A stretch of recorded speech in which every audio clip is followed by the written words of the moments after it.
მოკლედ მეგობრებო, ესე იგი ძალიან მომენატრა მეც სიმართლე გითხრა გახსოვთ აი სულ თავიდან TikTok-ზე საღამო არ გადიოდა რომ ჩემი და რეზის ლაივები არ გქონოდა ერთად და იმედი მაქვს თქვენც მოგენატრათ ცოტა და ამიტომ ეხა მოდი ლაიქები არ დაგავიწყეთ ლაიქები ხო იცით ის რა ქვია კაი პონტია და დავიწყოთ ჩინეთზე იმიტომ რომ როგორ თქვა ძალიან მნიშვნელოვანია რომ რაღაცები გვესმოდეს და იმას ვქნათ განსაკუთრებით გეოპოლიტიკა ეხა კი ფეხბურთი კი დამთავრდა მაგრამ ფეხბურთი არ არის რომ უბრალოდ რა ქვეყნებს ან რაღაცე პოლიტიკებს შემატყივროთ იმის გამო რომ ვიღაცას უფრო ლამაზ თვალები აქვს და ვიღაცას უფრო არა და ასე შემდეგ ამიტომ რაღაცები რომ გვესმოდეს უფრო კარგად იქნება ბევრად კარგი ჩემ ვიდეოში რაღაცები ისე ახსნილი მაქვს მეტნაკლებად რეზი კაი ვარიანტი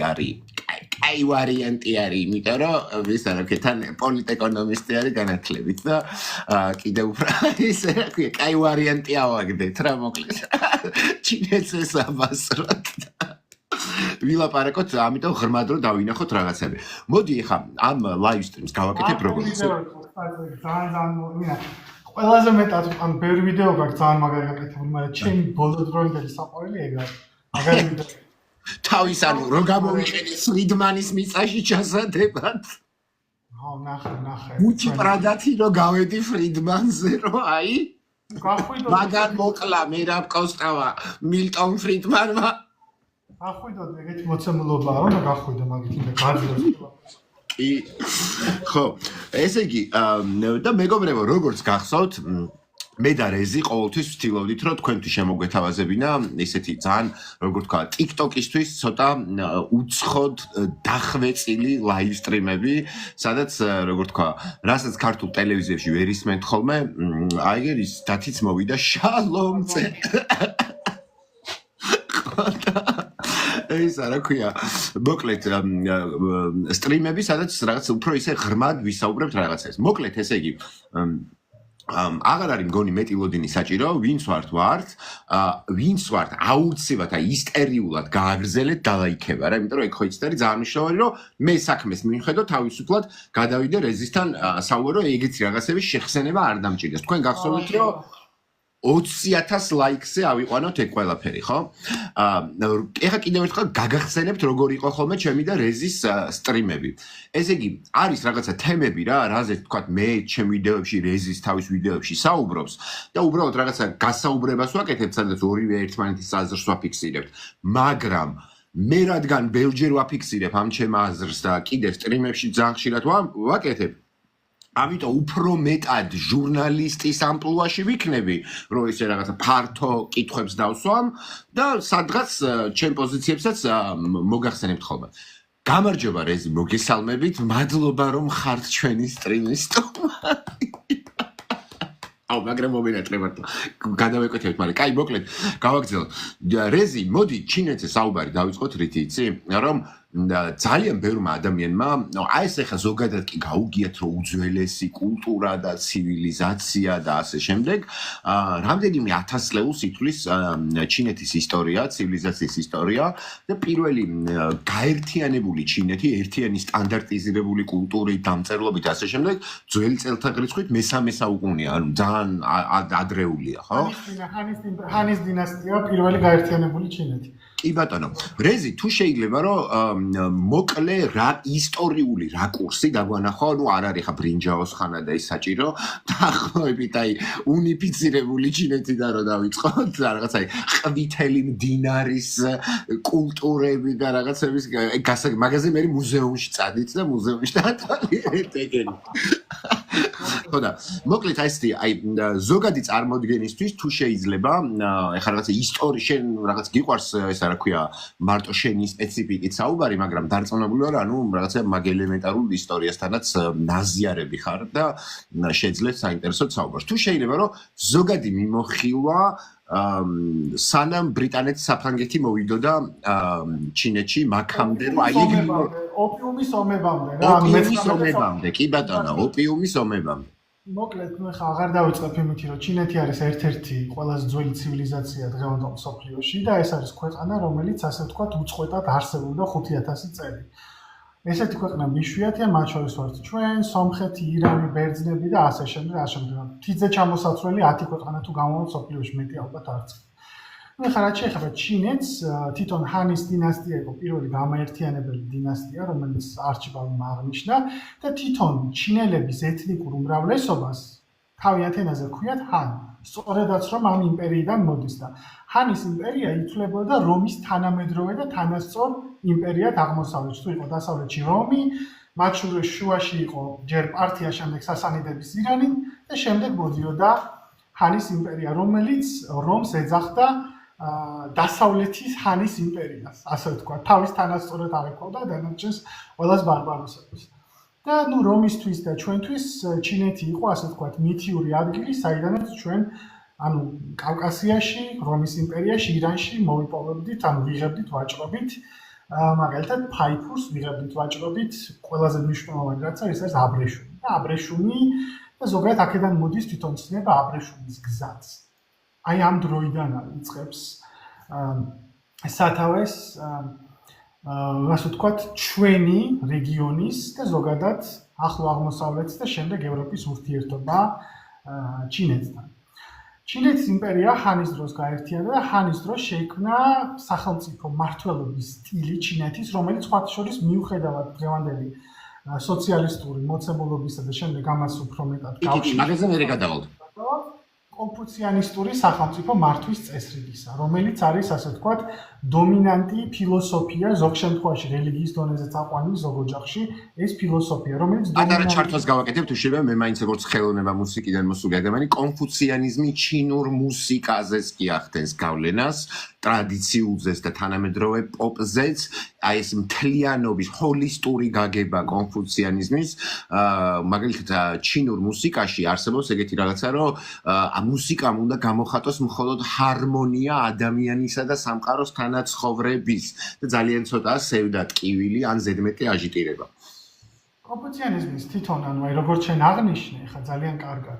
საერთოდ მთავარი კონცეფცია კონფუციანიზმში არის ჰარმონია და ჰარმონიული თანაცხოვრება სოფლიოში და ასე ვთქვათ, ოჯახში, მეგობრებში, თემში და სახელმწიფო მოწყობის თეორია. ანუ ზოგადად ეს არის საზოგადოების ჰარმონიული მოწყობის თეორია, სადაც სახელმწიფო იმპერატორი უნდა იყოს მზრუნველი და დააკმაყოფილოს მოსახლეობის კეთილდღეობა. აი ეს არის მოკლედ ძალიან უხეშად რო ვთქვათ, კონფუციანიზმის პოლიტიკური ფილოსოფია, მერე კონფუციანური ბიუროკრატია, ძალიან დახვეწილი ფილოსოფიაა და ბადალს არ უდებს არავის და დასავლური ფილოსოფია განსხვავებულია, თუმცა კონფუციანური ფილოსოფია და სახელმწიფო მართვის ეს სტილი დღემდე არის შენარჩუნებული ჩინეთში, ორივე კორეაში და მათ შორის იაპონიასა და ვიეტნამზეც ჰქონდა მათ გავლენა. ჰანის დინასტიის შემდეგ მოდის ჰანის დაშლა, სამოქალაქო ომი, სამი სამეფოს ომი და შემდეგი გამაერთიანებელი დინასტია არის ტანგის დინასტია, რომელმაც უკვე შემოიტანა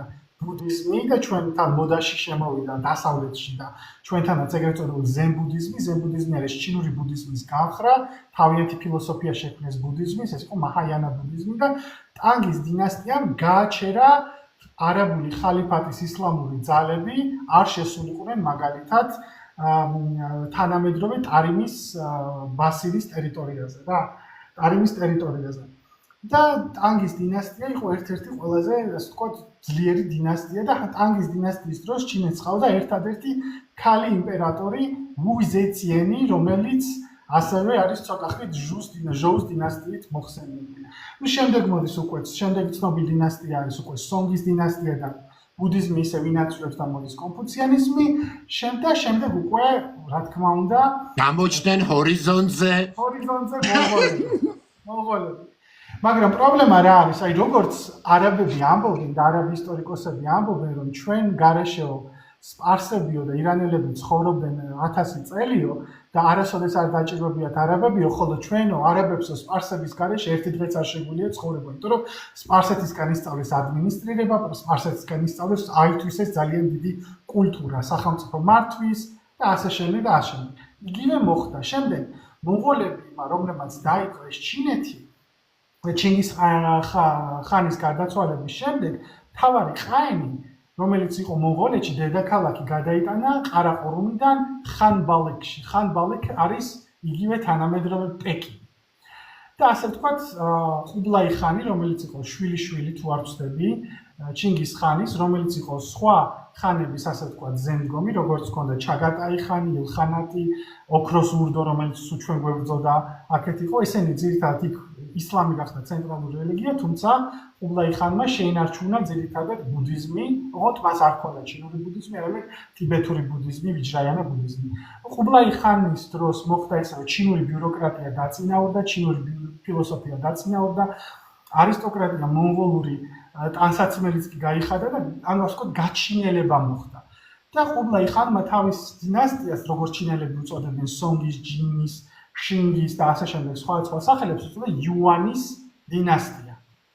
და შეიქმნა ეს იუანის ძალიან ცნობილი დინასტია. იუანის დინასტია შემდეგ გადააბრო მინგის დინასტიამ, სამხრეთიდან და ნანკინგი იყო დედაქალაქი, აი სწორედაც ის ნანკინგი, რომელშიც მეორე მსოფლიო ომის დროს იაპონიამ საშინელებები ჩაიდინა და ათასობით ქალები გაუპატურა და ძალიან ბევრი ადამიანი დახოცა, აი ეს ქალაქი იყო დედაქალაქი მინგის და მინგის დროს ჩინეთი გახდა ცნობილი რითი? ფაიფურის წარმოები და მინგის ვაზები, არის კულტურის ხალხს.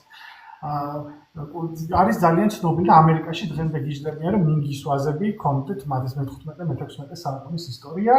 შემდეგ რა თქმა უნდა მინგი ეცემა და მოდის ჩინეთის ბოლო იმპერია, სანამ გადავალთ კოლონიალიზმზე, ეს იყო შინგის დინასტია, რომლებიც იყვნენ მანჩურიელები და რომელთა სიმბოლოც იყო ოქროსფერი ყვითელი დროშა, იმის რა ქვია, ჭექაქუხილის ელვის გველეშაპით გამოსახული. ეს არის მათი უკანასკნელი იმპერია, სადაც უკვე კაცებს აიძულებენ თავის ნახევარი ესე გადაიყვარსონ და უკან გაიკეთონ გრძელი ნაწლავი. ეს იყო მანჩურია, თუმცა მანჩურიელებიც გაჩინელდნენ, ასე ვთქვათ. რა და მანჩურიელები თავიანთ თავს უწოდებენ ჩინეთის უკანასკნელ იმპერიას. მანჩურიელების შინგის ან კინგის ინგლისურად იმპერიის დროს ჩინეთმა მიაღწია თავის ტერიტორიული გავლენის ზენიტს. და ჩინეთი იყო ისეთი ძლიერი სახელმწიფო, რომ მის გარშემო ვიეტნამი, ტაილანდი, ნეპალი, ყირგიზები, ყაზახები და სხვადასხვა მეზობლები უხდიდნენ მათ ხარკს. ის არის კოლონიალური იმპერია, განსხვავებით დასავლეთისგან, ის იყო, ასე ვთქვათ, იმპერია, რომელიც აგროვებდა ხარკს და ის ითვლებოდა ყველაზე ძლიერ სახელმწიფოდ აზიაში მე-19 საუკუნემდე. ადამ სმით in Beijing არის ძალიან მაგარი წიგნი, რიკარდოსი, რომელიც ის რა ქვია, არიგისი, ჯოვანი არიგის ბოდიში ძალიან მაგარი წიგნი, სადაც აჩვენებს, რომ როგორი, ასე ვთქვათ, ისეთი მაგარი აქვს, რომ ინდუსტრიამდე მისული საზოგადოება იყო, რომელიც აწარმოებდა ჩინეთი იყო არ დაგვაუწყდეს, ვინც დაიწყო პირველად გამოყენება დენთის, რომელმაც დაიწყო იარაღის წარმოება. ჩინეთს ჰქონდა აბსოლუტურად ყველა რესურსი, პეკინიდან ჰონკონგამდე გათხარეს, ასე ვთქვათ, არხი მოძრაობისთვის და აქედან გამომდინარე ჩინეთი იყო თვითკმარი ძლიერი სახელმწიფო, რომლის დაპყრობაც ესპანეთს უნდოდა, ბრიტანეთს უნდოდა, საფრანგეთს უნდა, ვაჭრობა უნდოდა მათთან, თუმცა ვიცით რომ ჩინეთს არავისთან არ უნდა და ვაჭრობა, იმიტომ რომ ამბობდა მე ყველაფერი მაქვს. ჰორიზონტზე გამოჩნდა დასავლეთი. ეხა აქიდან კიდევ ერთხელ გიმეორებთ, რომ რადგან ჩემს სტრიმებში ხშირად მისმენთ ხოლმე მე და ვიდეოშიც, ამ სტრიმში მეტწილად ჟურნალისტის ამპლუაში ვიქნები. გამოჩნდა ჰორიზონტზე დასავლეთი. რა მოუტანა დასავლეთმა? საფრანგეთი, დიდი ბრიტანეთი, რომანოვებიც ჩართული იყვნენ, რუსები და ასე შემდეგ. როგორ რანაირად აღმოჩნდა დასავლეთი ჩინეთში პირველად და რასთან იყო ეს ყველაფერი დაკავშირებული? როგორ შედგა პირველად ფეხი დასავლეთმა ჩინეთში? პირველად იყვნენ ვინც გამოჩნდნენ პორტუგალიელები და ჰონკონგთან ერთად არსებობს პატარა ქალაქ სახელმწიფო, სავით ტერიტორია, რომელიც ახლა ჩინეთის ავტონომიური ოლქი, ქვია მაკაო. დღემდე ლაპარაკობს იქ ხალხი პორტუგალიურად. ეს იყო მათი პირველი სავაჭრო პოსტი, რომლებიც ჩინეთმა, ასე ვთქვათ, დაუთმეს, სადაც პორტუგალიელები ვაჭრობდნენ. საქმე ის იყო, რომ ჩრდილოეთიდან იზრდებოდა რუსეთის იმპერია, სამხრეთიდან ჩვენ ვიცით, რომ უკვე ეს დიდი ამბებია და ამაში აღარ შევალდა უკვე ინდოეთის და დღევანდელი მიანმარი ან ბირმას ტერიტორია უკვე იყო ბრიტანეთის იმპერიის ქვეშ და ინდოეთის სავაჭრო კომპანიის ქვეშ იყო და ასევე იაპონიამ უყურებდა კორეას და იაპონია ძლიერდებოდა ამ ყველაფერთან ერთად. იქიდან საფრანგეთი ცდილობდა აეღო მაგალითად კამბოჯა, ლაოსი და ვიეტნამი და შემდეგ ყველამ უკვე მიაყრო თავიანთი ზერა ჩინეთს და უნდოდათ ჩინეთთან ელემენტარული ვაჭრობა. იქიდან გამომდინარე, რომ თუ ეს კოლონიალური იმპერიები ერთმანეთში არ ევაჭრებდნენ, მათ ჭირდებოდათ ასევე ერთმანეთის ვაჭრობის გარდა ისეთი დიდი ბაზარი, როგორიც იყო მდიდარი ჩინეთის იმპერია. ჩინეთი იყო მდიდარი, თუმცა ჩინეთის არმია სამწუხაროდ, ამას ჩვენ ნახავთ კიდეც, არ იყო ისეთი კარგად შეიარაღებული, გამომდინარე შიდა სხვადასხვა ობიექტური თუ სუბიექტური პროცესებიდან, როგორიც იყო მაგალითად ევროპული იმპერიების არმია. მიუხედავად ამისა, თავიდან ბრიტანელებმა გადაწყვიტეს ჩინეთთან ვაჭრობა, თუმცა იმპერატორმა უთხრა, მეო, არაფერი ამჭირდებოდ, თქვენგან იქით უნდა დაიხაროთ ჩემთან, მეფე ჯორჯს გაუგზავნეს ელჩები და ჩინეთთან უნდათ ვერცხლით ვაჭრობა, ასევე და ჩინეთ თქვა, მე თქვენი ვერცხლი არ მჭირდება, იმდენ ვერცხლს ვაწარმოებთ, ჩემთან საერთოდ. დაწევი იყო, მე თვითონ არ ვიცი. ამიტომ დაიწყეს ძალიან ცუდი რაღაცა, აი ორი ოპიუმის ომი და რატო ქვია ოპიუმის ომები, თუ შეიძლება რომ აი ეს ოპიუმის ომებიც სახელით ცნობილი ძალიან მნიშვნელოვანი პერიოდი ჩინეთის ისტორიაში. ანუ რა გააკეთეს? დაიწყეს ოპიუმის შეტანა არალეგალურად ბრიტანელებმა ინდოეთის ტერიტორიიდან და ზოგადად ცდილობდნენ რომ მაქსიმალურად, ასე თქვა, დამოკიდებული გაიხადათ უშველებელი ჩინეთის მოსახლეობა და განსაკუთრებით სამხედრო ნაწილი ოპიუმზე. და შემდეგ გაესაღებინათ ეს აკრძალული, ასე ვთქვათ, ნივთიერება, ეს აკრძალული მოხმარების სცენარი ჩინეთში, მიუხედავად იმისა, რომ იმპერატორმა ჩინეთის ეს აკრძალა. და პირველი ოპიუმის ომი სწორედაც რომ მოხდა ბრიტანეთს, საფრანგეთს და ჩინეთს შორის, იქიდან გამომდინარე, რომ ჩინეთმა რეალურად უთხრა ბრიტანეთს, ან შენ უნდა შეწყვიტო ჩემთან ვაჭრობა, არალეგალურად შემოტანა იმ ნივთიერებებს, რომელიც ანადგურებს ჩემ მოსახლეობას, თუმცა ასე ვთქვათ, გამარტივებულად რომ ვთქვათ, გადაწყვიტეს ბრიტანეთმა და საფრანგეთმა ომი გამოეცხადებინათ და ომში სამწუხაროდ ვერ მოერია ჩინეთი ამ ძალებს, ასევე შემდეგ ჩაერთო რუსეთი, რომელიც იყო ბრიტანეთის და საფრანგეთის მოკავშირე და მან შორის მთელი ტერიტორია რუსეთმა გაიფორმა. ის ტერიტორია, რომელიც არის მაგალითად ვლადივოსტოკი, დღევანდელ დღეს ქალაქი, ის იყო ჩინეთის იმპერიის ტერიტორია და ჩინეთი სახალინამდე გადიოდა, თუმცა ეს ტერიტორიები წაიღო რუსეთმა. ჩინეთს მოუწია ამ პირველი და მეორე ომის შემდეგ დაეთმო მაგალითად ჰონკონგი და ჰონკონგი გადაეცა მთლიანად ბრიტანეთისთვის. ინგლისელებს ჰქონოდათ საშუალება შესულიყვნენ ჩინურ მდინარეებში და ესარგებლათ ნავებით და შეეტანა თავისი პროდუქცია და ასე ვთქვათ, ძალით აიძულეს ჩინეთს მათთან ვაჭრობა. საფრანგეთმა აიღო რამდენიმე პატარა ქალაქი, ამერიკაც შეუერთდა მეორე ოპიუმის ომს და ანუ მთელი დასავლეთი თავს დაესხა რუსეთით, იმიტომ რუსეთიც არის ევროპული იმპერია, რა. თავს დაესხა ჩინეთს პლუს რა თქმა უნდა იაპონია. იაპონიამ წაართვა გვანდონგის ნახევარკუნძული, რომელიც პეკინსა და შანხაის შორის არის და წაართვა მთლიანად კორეა და კორეა გახდა იაპონიის კოლონია. ასევე კუნძული ტაივანი, რომელიც დღევანდელ დღეს არიან სეპარატისტები, რომლებსაც ამერიკა არ აღიარებს, თუმცა მან მივალთ უკვე მე-20 საუკუნეში გადავალთ. ხო, მაგრამ აქედან იწყება რა და აქედან გამომდინარე ეს შეიძლება რომ მაგასთან რომ მივიდეთ, სამოქალაქო ომი, რევოლუცია. ხო, მივდივარ და ეს საუკუნე ითვლება, მე-19 საუკუნე ითვლება ჩინეთში სირცხვილის საუკუნე და მას ქვია კიდეც დამცირების საუკუნე. ეს არის, ესე ვთქვათ, ჩინეთის ისტორიაში ყველა სწავლობს ამ საუკუნეს, რომ ეს საუკუნე, რომელიც მათ გამოიერს, აღარ უნდა გამოიეროს. ასევე შეგახსენებთ იმას, რომ ჩინეთის იმპერია და ინდოეთის ტერიტორიაზე არსებული სახელმწიფოები მე-19 საუკუნეში არა მხოლოდ მთლიანი ეკონომიკური მოცულობით იყო მსოფლიოში წამყვანი ეკონომიკური ძალა, არამედ ცხოვრების დონითაც, ცხოვრების ხანგრძლივობითაც და ზოგადი კეთილდღეობითაც უფრო მაღალი დონე იყო, ვიდრე მაგალითად ირანში, საფრანგეთში, რუსეთში, ინგლისში, ესპანეთში, ეგვიპტეში, ოსმალეთში და ასე შემდეგ. და დღევანდელ დღეს, როდესაც არის საუბარი იმაზე, რომ ვაიმე მსოფლიო იცვლება, საბოლოო ჯამში ისტორიას რო დავუკვირდეთ, ისტორია ასე ვთქვათ, თავის ადგილზე აბრუნებს ამ მოცემულობას.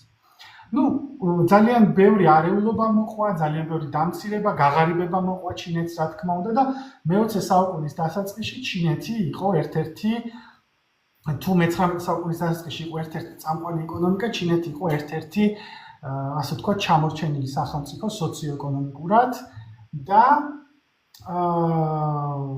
მის ტერიტორიაზე სარგებელს ნახულობდნენ უცხოელები. ანუ კოლონია მთლიანად ჩინეთი ვერ აქციეს როგორც ინდოეთი, ვერ აქციეს კოლონიად როგორც მიანმარი, ან სხვა აფრიკული თუ სხვა აზიური ქვეყნები, თუმცა ჩინეთი ასე ვთქვათ მუხლებზე ყავდათ დაჩოქილი და წოვდნენ და გაქონდათ რესურსი, გაქონდათ სიმდიდრე, გაქონდათ წიაღისეული, გაქონდათ სოდნა, გაქონდათ ადამიანური რესურსები, ხო? მოგვაგონებს რაღაც პოსტსაბჭოთა რეალობა. ხო, და ეს იყო იმასაც რა ქვია, დოსაბჭოთა რეალობასაც როგორ თქვა? პროტოსაბჭოთა რეალობასაც. რეზი თუ შეიძლება მეგობრებო აი ძალიან სასიამოვნო არის ნამდვილად და მართლა ესეთი წარმომედგინა ეს სტრიმი ჩინეთზე რომ ძალიან დიდ ცივილიზაციაზე არის საუბარი და ხა პირდაპირ გუჩი პრადაში და დღევანდელ ეკონომიკაში რო არ გადავარდეთ რომ წარმოადგენა გქონდეს ზოგადად და რეზის უღრმესი მადლობა ეს საკითხი რო ესე ჩავიტარა თუ შეიძლება რეზი რევოლუცია და სამოქალაქო ომი ანუ როგორ გაჩნდა საერთოდ ტაივანი უკვე აი ამ თანამედროვე ფორმით როგორიც არის და მე უკვე გადავიდეთ აი ფაზებად განვიხილოთ თქვათ მაოს პერიოდი, შემდეგი პერიოდი და ასე შემდეგ რომ მოვიდეთ დღევანდელობამდე რომ ადამიანები ხედავდნენ სრულ სურათს. ამიტომ ძალიან მნიშვნელოვანია რომ სულ უყუროთ სტრიმს და არ გახვიდეთ არასდროს რომ არ დაერღვევათ ხრობა. რეზიც აგერ ამხელა ისტორიას ყვება ძალიან მოკლედ ლაკონურად. მოკლედ ესე ვქნათ, მაშინ ახლა დავიწყოთ 1912 წლიდან და 1980 წლამდე ვისაუბროთ. იმიტომ რომ 1980 წლიდან უკვე ძენ ჟაოპინის რეფორმები მოდის და ამაზე ძალიან მაგარი წიგნი არის. ეგრეთ შეიძლება. ანგის როგორ გაიქცა ჩინეთის სიღარიბის ხაფავს და აი ნეოლიბერალიზმი და ის ზუსტად შენ რაზეც საუბრობდი თანამედროვეობის მო. 1912 წელს უკვე ძალიან ბევრი არეულობა იყო ჩინეთში და ბავშვი იყო 6 წლის იმპერატორი პუი. შინგის დინასტიის უკანასკნელი წარმომადგენელი, რომელიც გადააგდეს და გამოცხადა ჩინეთის რესპუბლიკა. თუმცა ერთ-ერთმა გენერალმა გადაწყვიტა, რომ თვითონ გახდებოდა იმპერატორი, რომელიც ისევ გადააგდეს. და შემდეგ დაახლოებით შემდეგი 20 წელი მეორე მსოფლიო ომამდე იყო ძალიან სერიოზული არეულობის პერიოდი და იყო ქაოსის პერიოდი, სხვადასხვა, ასე ვთქვათ, ეს იყო warlords, როგორ არის ქართულად warlords, ანუ მხედრიონი რა. დაახლოებით სხვადასხვა შეიარაღებული, ასე ვთქვათ, ბანდ ფორმირებები, სხვადასხვა პარტიები აკონტროლებდნენ სხვადასხვა ტერიტორიებს ჩინეთში და ეს იყო ვითომ რესპუბლიკა. მაგრამ საბოლოო ჯამში ორი მთავარი ძალა მოახდინა კონსოლიდაცია, ეს იყო ყველაზე ძლიერი იყო კუომინტანგის, ანუ ეგრეთ წოდებული ნაციონალისტური კონსერვატიული პარტია, რომელსაც ხელმძღვანელობდა გენერალ-სიმუსი ჯან კაიშეკი და მეორე ეს იყო, რა თქმა უნდა, კომუნისტური პარტია, რომელიც ამბობდა, რომ როგორც ყველგან ჩვენი გლეხები, ჩვენი შრომელები უნდა დაფასდნენ, არ უნდა იყოს ჩვენი რესურსები უცხოელების ხელში და არ უნდა იყოს ჩვენი რესურსები ასევე ადგილობრივი არისტოკრატიის ხელში, ეს ჩვენი ხალხის მიწა არის. და ამ ორ ძალას შორის იყო დაპირისპირება. თუმცა შემდეგ მოხდა ისეთი რამე, რომ შემოიჭრა იაპონია და მიუხედავად იმისა, რომ სამოქალაქო ომი იყო კომუნისტებსა და ნაციონალ კონსერვატორებს შორის, ნაციონალ კონსერვატორები და კომუნისტები ერთ ფრონტად შეთანხმდნენ და დაიწყეს ბრძოლა იაპონიის წინააღმდეგ. ამავდროულად მანჩურიაში, სანამ ომი დაიწყებოდა, ყოფილი იმპერატორი ფუი იაპონიამ დასვა, ასე ვთქვათ, მარიონეტად და მანჩურიაში შექმნა მარიონეტული იაპონიის სახელმწიფო ჩინეთის ტერიტორიაზე, რომელსაც დაარქვა მანჩუკო. ძალიან სასტიკი პერიოდი იწყება მეორე მსოფლიო ომი, იაპონიის ომის დანაშაულები კორეაში და სამხრეთ ჩინეთის ტერიტორიებზე. და ზოგადად ისეთი უბედურებები გააკეთა იაპონიამ, რომელიც დღემდე არ აქვს აღიარებული განსხვავებით გერმანიისგან და იტალიისგან, რომლებსაც მოუწია ნურემბერგის პროცესი, მაგრამ იაპონია კბილებით დაიცვა ამერიკის შეერთებულმა შტატებმა. და დღემდე ეს უბედურებები, რომლებიც მათ ჩაიდინეს, არ არის აღიარებული. ტაივანის გამოკვეთა. მაგნიდივარ. საბოლოო ჯამში მოხდა ისე, რომ მეორე მსოფლიო ომში, ჩინეთი იყო ერთ-ერთი გამარჯვებული ძალა.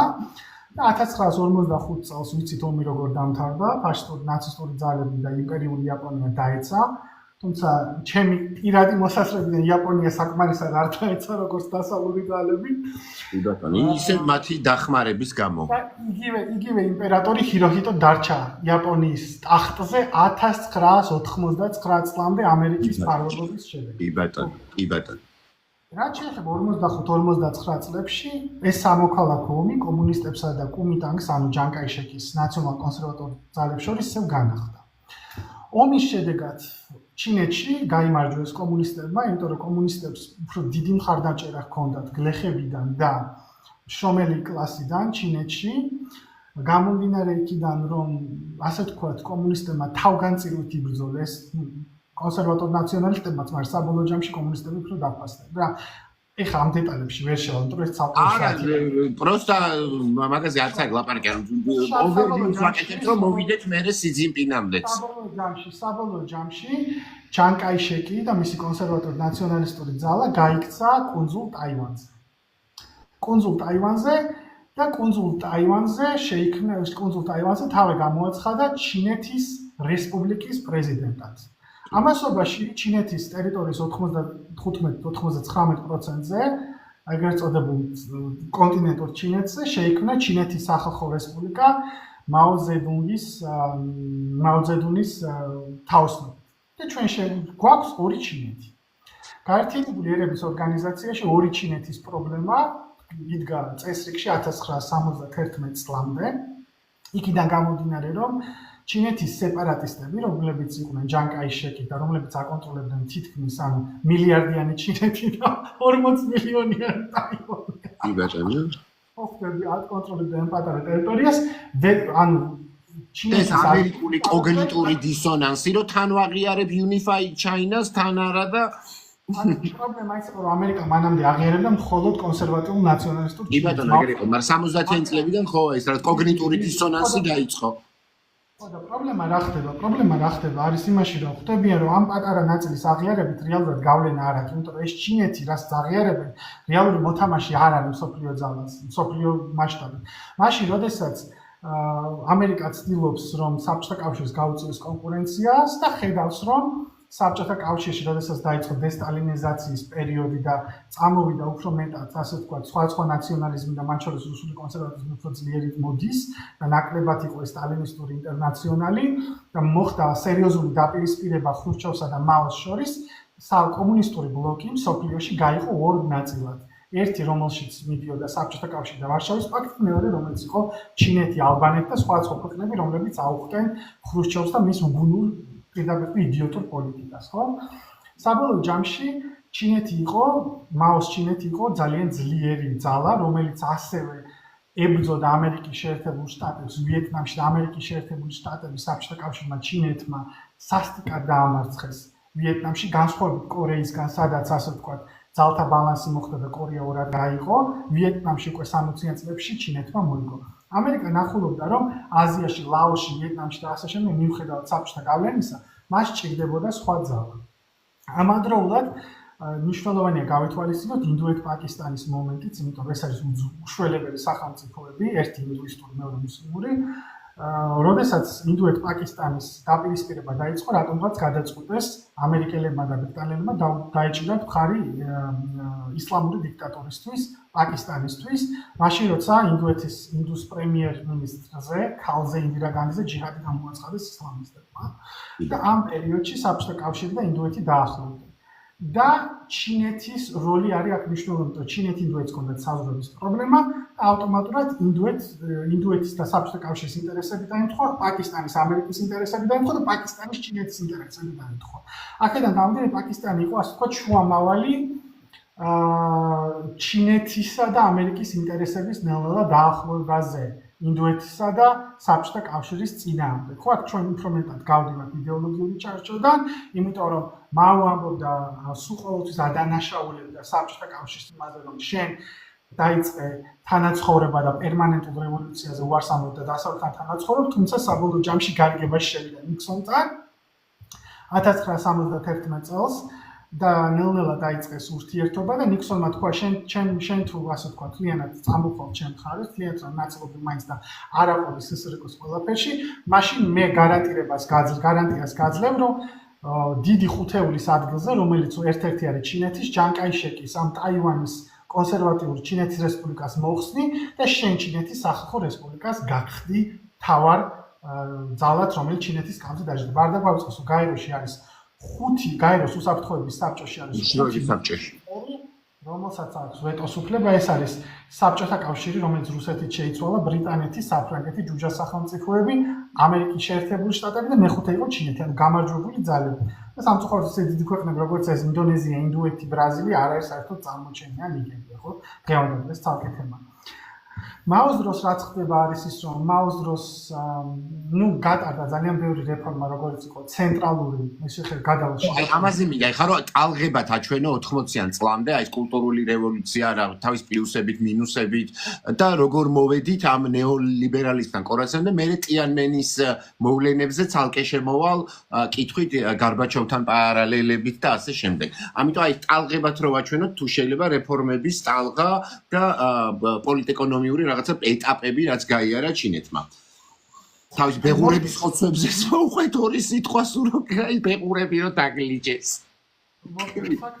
როდესაც ჩინეთში უკვე ასე ვთქვათ, ტაივანში წავიდნენ კონსერვატორები და ცენტრალურ ჩინეთში დარჩენ კომუნისტი სოციალისტური ძალები, პრობლემა იყო ის, რომ ჩინეთის ქვეყანა, ჩინეთი იყო განადგურებული. მას არ ჰქონდა წარმოება, მას არ ჰქონდა არანაირი რესურსის მარცხნივ იყო გაღატაკებული, გაპარტახებული იაპონიისგან, სამოქალაქო ომებისგან და მაო ძედუნი ცდილობდა, რომ შეექმნა ისეთი პოლიტიკა, რომ ჩინეთი გაევლიდა სწრაფ ინდუსტრიალიზაციას და სწრაფი ინდუსტრიალიზაციისთვის მაშინ გჭირდება, რომ იყო კოლონიალისტური ძალა იმ პერიოდში. ყველა იმპერია, რომელიც მას გაიარა სწრაფი ინდუსტრიალიზაცია, იქნებოდა ბრიტანეთი, საფრანგეთი, თუ შემდეგ იყო კოლონიალისტური ძალები. ერთადერთი სახელმწიფო, რომელმაც ინდუსტრიალიზაცია გაიარა კოლონიალიზაციის გარეშე, ეს იყო საბჭოთა კავშირი. საბჭოთა კავშირმა გაიარა ინდუსტრიალიზაციის 20 წელიწადში ის, რაც ევროპამ გაიარა 400 წელიწადში. დაახლოებით ეგეთი იდეა იყო. აქედან გამომდინარე,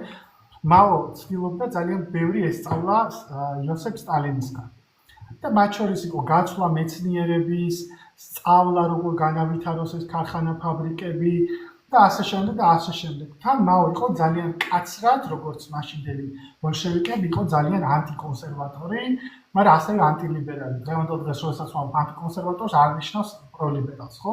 მაო იყო აბსოლუტურად მყარი კომუნისტი, რომელსაც სჯეროდა, რომ უნდა ყოფილიყო ქვეყანაში სახალხო მმართველობა, შრომელთა და გლეხთა მმართველობა და ამ მიმართულებით საჭირო იყო შექმნილიყო ქვეყანაში ინდუსტრიული პოტენციალი, რომელიც შემდეგ მოსახლეობას შეუქმნიდა კეთილდღეობას. ოღონდ ეს ინდუსტრიული კეთილდღეობა უნდა ყოფილიყო სახელმწიფოსი, ხალხის, სხვადასხვა საბჭოების, კოოპერატივების და არ უნდა ყოფილიყო კერძო ჯიბეზე მორგებული. ეს იყო იდეა. პირველი ძალიან დიდი შოკი იყო ის, როდესაც დაიწყეს რკინის წარმოება და რკინის გადადუღება. იმიტომ რომ ძალიან დიდი რაოდენობით რკინა მოდიოდა.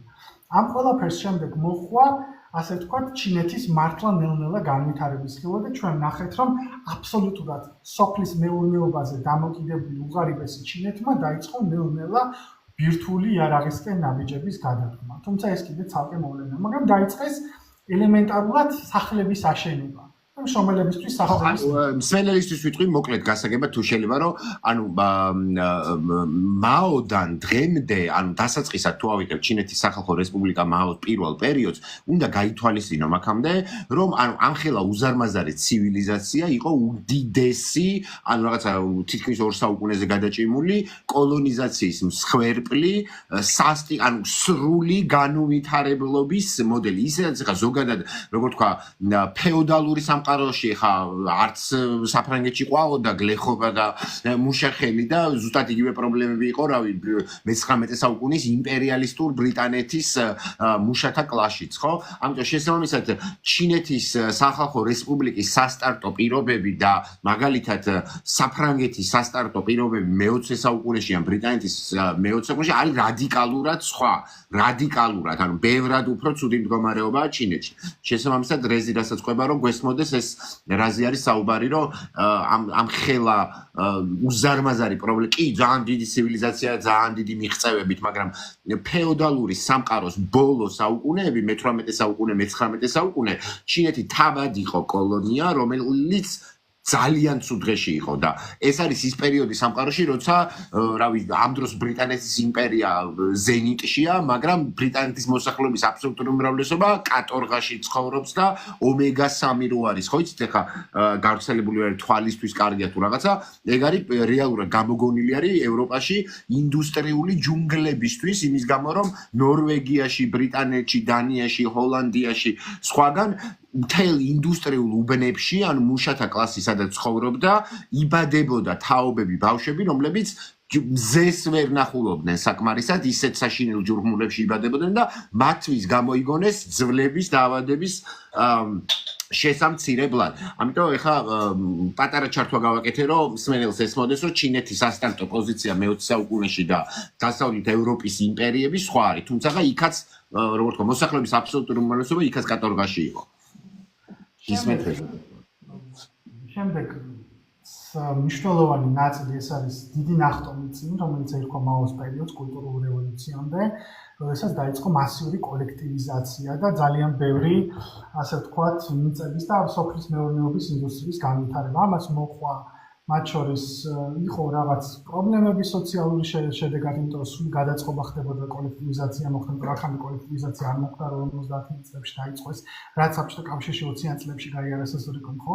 მასიურად.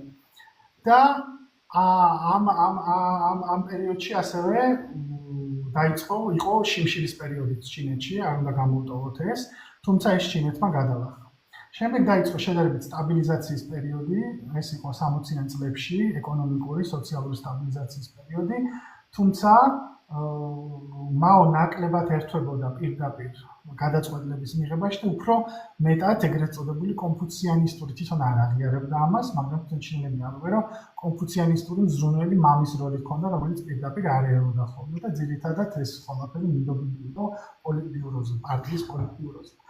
თუმცა შემდეგ იწყება კულტურული რევოლუცია. კულტურული რევოლუციის დროს ეს არის ძალიან მნიშვნელოვანი პერიოდი ჩინეთში. ჩათვალეთ, რომ კომუნისტურ პარტიაში მოხდა შიდა, ასე ვთქვათ, სამოქალაქო ომი, როდესაც მაომ წაახალისა ახალგაზრდა თაობა წინა თაობის წინააღმდეგ და სადაც დაიწყეს ინტელიგენციის და ინტელექტუალური მოსახლეობის, ასე ვთქვათ, დასჯა და მათი განწესება სოფლებში, სადაც მათ უწევდათ შრომის ბანაკებში მუშაობა, მათ უწევდათ გლეხებად მუშაობა, მათ უწევდათ ში ჯინპინის მამა, რომელიც არის დღევანდელი, ასე ვთქვათ, პრეზიდენტი, თუმცა პრეზიდენტი ჩინეთს არ ყავს, ეს ჩვენ ვეძახით, ეს არის კომუნისტური პარტიის გენერალური მდივანი, ში ჯინპინი. მისი მამა იყო გადასახლებაში და თვითონ შიშაც მოუწია, ეს კიდე საკეთებია. კი ბატონო, ხო, ანუ ჩავრთე რა, რომ აი რეზი რა ეს ლაპარაკობს, რომ გადასახლება მოუწია და ეს იყო დღევანდელი ჩინეთის პრეზიდენტის მამა. მისი ბავშვობა იყო ესეთი, მაოს ყავდა გადასახლებული მისი მამა და ოჯახი. საბოლოო ჯამში კულტურულმა რევოლუციამ რამდენად გაამართლა, არ გაამართლა, ამაზე დღემდე არის დავა, თუმცა ეკონომიკური კუთხით კულტურულმა რევოლუციამ დიდად არ გაამართლა. ამან გააძლიერა, ამან ერთადერთი დადებითი მხარე კულტურული რევოლუციის ის იყო, რომ ასე ვთქვათ, იდეოლოგიური ჩინური იდენტობა გააძლიერა, რომ ჩინური იდენტობასთან ერთად საკუთარ ნაციონალისტური იდენტობა, კომუნისტური ანტიკაპიტალისტური იდენტობა შეინარჩუნა, მაგრამ ამავდროულად ეკონომიკაზე ის შედეგი რაც იყო, რომ თითქოს ამ ინტელიგენციის გადაყვანით რამე შედეგი მიიღებდნენ, ეს შედეგი ვერ მიიღო. შემდეგ 76 წელს მაო გარდაიცვალა, მერე მოდის დიდი ოთხეულის გავლენა, შიდა დაპირისპირებები, მთელი არეულობა არის ისევ ჩინეთში და მოდის უკვე 1980 წელი.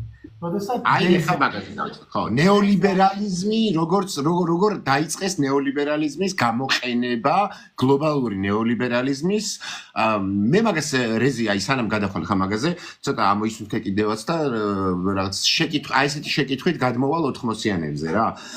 ესე იგი 80-იანებიდან შეგვიძლია ვთქვათ, რომ ანუ აქ უკვე ხა ნათლად არის სამყაროში გავლილი პერიოდი, რომ ჩინეთი უკვე ძალიან კარგად ხედავს სოციალისტური ქვეყნების, ვთქვათ, იზოლაციონისტური პოლიტიკის მინუსებსაც, ხო, ასე ვთქვათ, ხო, რომ ანუ გლობალურ ბაზრებში ჩართვის გარეშე რა ტიპის პრობლემები შეიძლება შეექმნას სახელმწიფოებს და რა ვიცი ხა ბევრგან კი ეს კრიზისი ხელოვნურად იყო გამოწვეული, მაგრამ მე მაგალითად ესე ვხედავ, რომ რაღაც მომენტში საბჭოთა კავშირის შეცდომებზე ისწავლეს, დაიწყეს ნეოლიბერალიზმის გამოყენება საბჭოთა კავშირისგან განსხვავებით, როცა გორბაჩოვი უბრალოდ ნეოლიბერალიზმზე გაიყიდა და უბრალოდ რაღაცა ჩემი აღქმით რაღაცა აგენტად ჩამოყალიბდა დასავლეთის, რომელსაც რაღაც მიზანდასახული გეგმა აწარმოა ეკონომიკის დანგრევისას და საბჭოთა კავშირის დანგრევისას,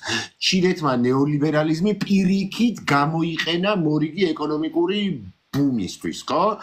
რომ ანუ თქვა ექსპორტზე გადართულიყო, რომ ასე დაიწყო ეკონომიკის განვითარება. ამიტომ ეს 80-იანები ძალიან მნიშვნელოვანი პერიოდია, იმიტომ რომ 80-იანები თვითონ მარტო ჩინეთში კი არა, მთელ დასავლეთში არის მეგობრებო, ძალიან მნიშვნელოვანი პერიოდი, იმიტომ რომ 1976 წელია თუ არ ვცდები, მილტონ ფრიდმანი დააჯილდოვეს ნობელის პრემიით ეკონომიკაში და აი ესე დაბრუნდა დერეგულაციისა და პრივატიზაციის დღეს გლობალურ კონტექსტში გლობალისტების სამყაროს რომ ეძახით ეკონომიკურად ეს დღის წესრიგი მთელ მსოფლიოში. ჩილეში მოხდა პირველი ექსპერიმენტი, ანუ პირველი ნეოლიბერალი პინოჩეტი იყო, მერე რეიგანი, მერე ტეჩერი და ასე შემდეგ. და სწორედ ამ პერიოდში, როცა დასავლეთში იწყება პრივატიზაცია, დერეგულაცია, მილტონ ფრიდმანის ნეოლიბერალიზმის მთავარი არსი რა არის, ხო, მოგების ტოტალური მაქსიმიზაცია. აი სწორედ ეს არის ის პერიოდი, როცა 70-იანების ბოლოა თუ არ ვცდები უკვე თუ 80-იანების დასაწყისში ნაფტა ფორმდება სავაჭრო ხელშეკრულება 80 როდის ნაფტა კლინტონმა გააფორმა ბაიდენი რა შუაში იყო მეგონი ძველია კიდე უფრო დეტროიტი რო იწყება რა 80-იანებში დეტროიტი რო უკვე გაუკაცრიელდა მიშიგანი ტექნო მუსიკა ეგრე ჩაისახა მსოფლიოში რომ დეტროიტის ქარხნები გადავიდა ჩინეთში და ეს არა ხო კაი შეიძლება თვითონ ახლა ნაფტას მეშლება მაგრამ მოკლედ 70-იანები 80-იანების დასაწყისია როცა ამერიკულმა ქარხნებმა დაიწყო ჩინეთში გადასვლა დიდი წარმოებით და ელექტრონული მუსიკა ვისაც გიყვართ დეტროიტის საკლუბო სცენა და ტექნო შეიქმნა სწორედ მაგ დროს როცა ამერიკული ქარხნები ინდუსტრიული დეტროიტიდან ქარხნები გადავიდა ჩინეთში და ეს ამ ტერიტორიის ათვისება დაიწყეს ღამის კლუბებისთვის და ელექტრონული მუსიკისთვის. ესე ჩაისახა, მაგიტომაც ითვლება დეტროიტი ტექნოს სამშობლოდ. ესე იგი, დაანგრიეს ტექნო. ზუსტად რა ჩვენთან მოხდა, მე და მე მაგაზე გადმოვალ კარგად. ეს არა ზუსტად 4GB. ხო და. მოდი, აბა 80-იანების ჩინეთი რეზი თუ შეიძლება და მე აი ტიანმენის მომენტში და უყვართ ხოლმე ამაზე ჩაჭერა და ისე ძალიან ობიექტურად შევაფასოთ იქიდან აქიდან გასაგებია რაც იყო 80-იანები ჩინეთის თუ შეიძლება ერთ ადამიანს უპასუხებ ნიკო უბრალოდ შეიძლება გამოიწერო ჩემი გვერდი რევას კარნაძე რაც არის აქ ბარლაივში და შეიძლება ნახო ლაივებს მე ისახში რაც ამხავთ ვერ ვასწრებ ხოლმე და არჩიბალდისნაირ კარგი ადამიანები როცა მეხმარი მაშინ იშვიათად ადრე ძალიან ბევრ ლაივს ვაკეთებთ ხოლმე მე და რეზი ერთად და ეხლა მართლა რაღაცა დიდი ხანია ვეღარ მოვახერხეთ და დღეს ძალიან მოგვინდა ჩინეთზე ერთად და მოკლედ გავაგზავნე გამბები გასკდა თან და ჭიბრადა 1980-იან წლებში 1980-იან წლებიდან იწყება ჩინეთში სერიოზული გარდატეხა.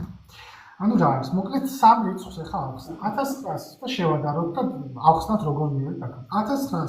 1980 წლისთვის ჩინეთში ერთ სულ მოსახლეზე წლიური თელ წელიწადში მოდიოდა მხოლოდ $193. ეს იყო უფრო დაბალი ვიდრე ბევრი აფრიკული ქვეყანა, მათ შორის ნიჟერი, მათ შორის ჩადი, ცენტრალური აფრიკის რესპუბლიკა თუ სხვა. ანუ ჩინეთში ერთ სულ ადამიანზე მხოლოდ ამდენი კულტურული რევოლუციის არეულდარეულებების მერე და ყველაფრის მერე ისევ და ისევ მხოლოდ $193 მოდის.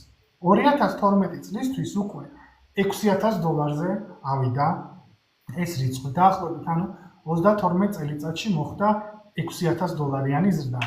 სამაგიეროდ 2024 წლისთვის უკვე 12 წელიწადში მოხდა $7000-იანი ზრდა. და დღევანდელ დღეს დაახლოებით $13000-მდე გაიზარდა. ჩინეთი 1980-იანი წლების შემდეგ არის ერთადერთი სახელმწიფო ჩვენს პლანეტაზე, სადაც 850 მილიონი ადამიანი ამოვიდა სიღარიბიდან და შეიქმნა საშუალო კლასი. რაც ჩვენთან რისი მიღწევაც უნდათ ბოლო 30 წელია, რაც მიღწევაც უნდათ რუსეთში, რისი მიღწევაც უნდათ პოსტსოციალისტურ ქვეყნებში, მათ შორის ევროკავშირის პოსტსოციალისტურ პოლონეთში თუ რუმინეთში თუ ასე შემდეგ.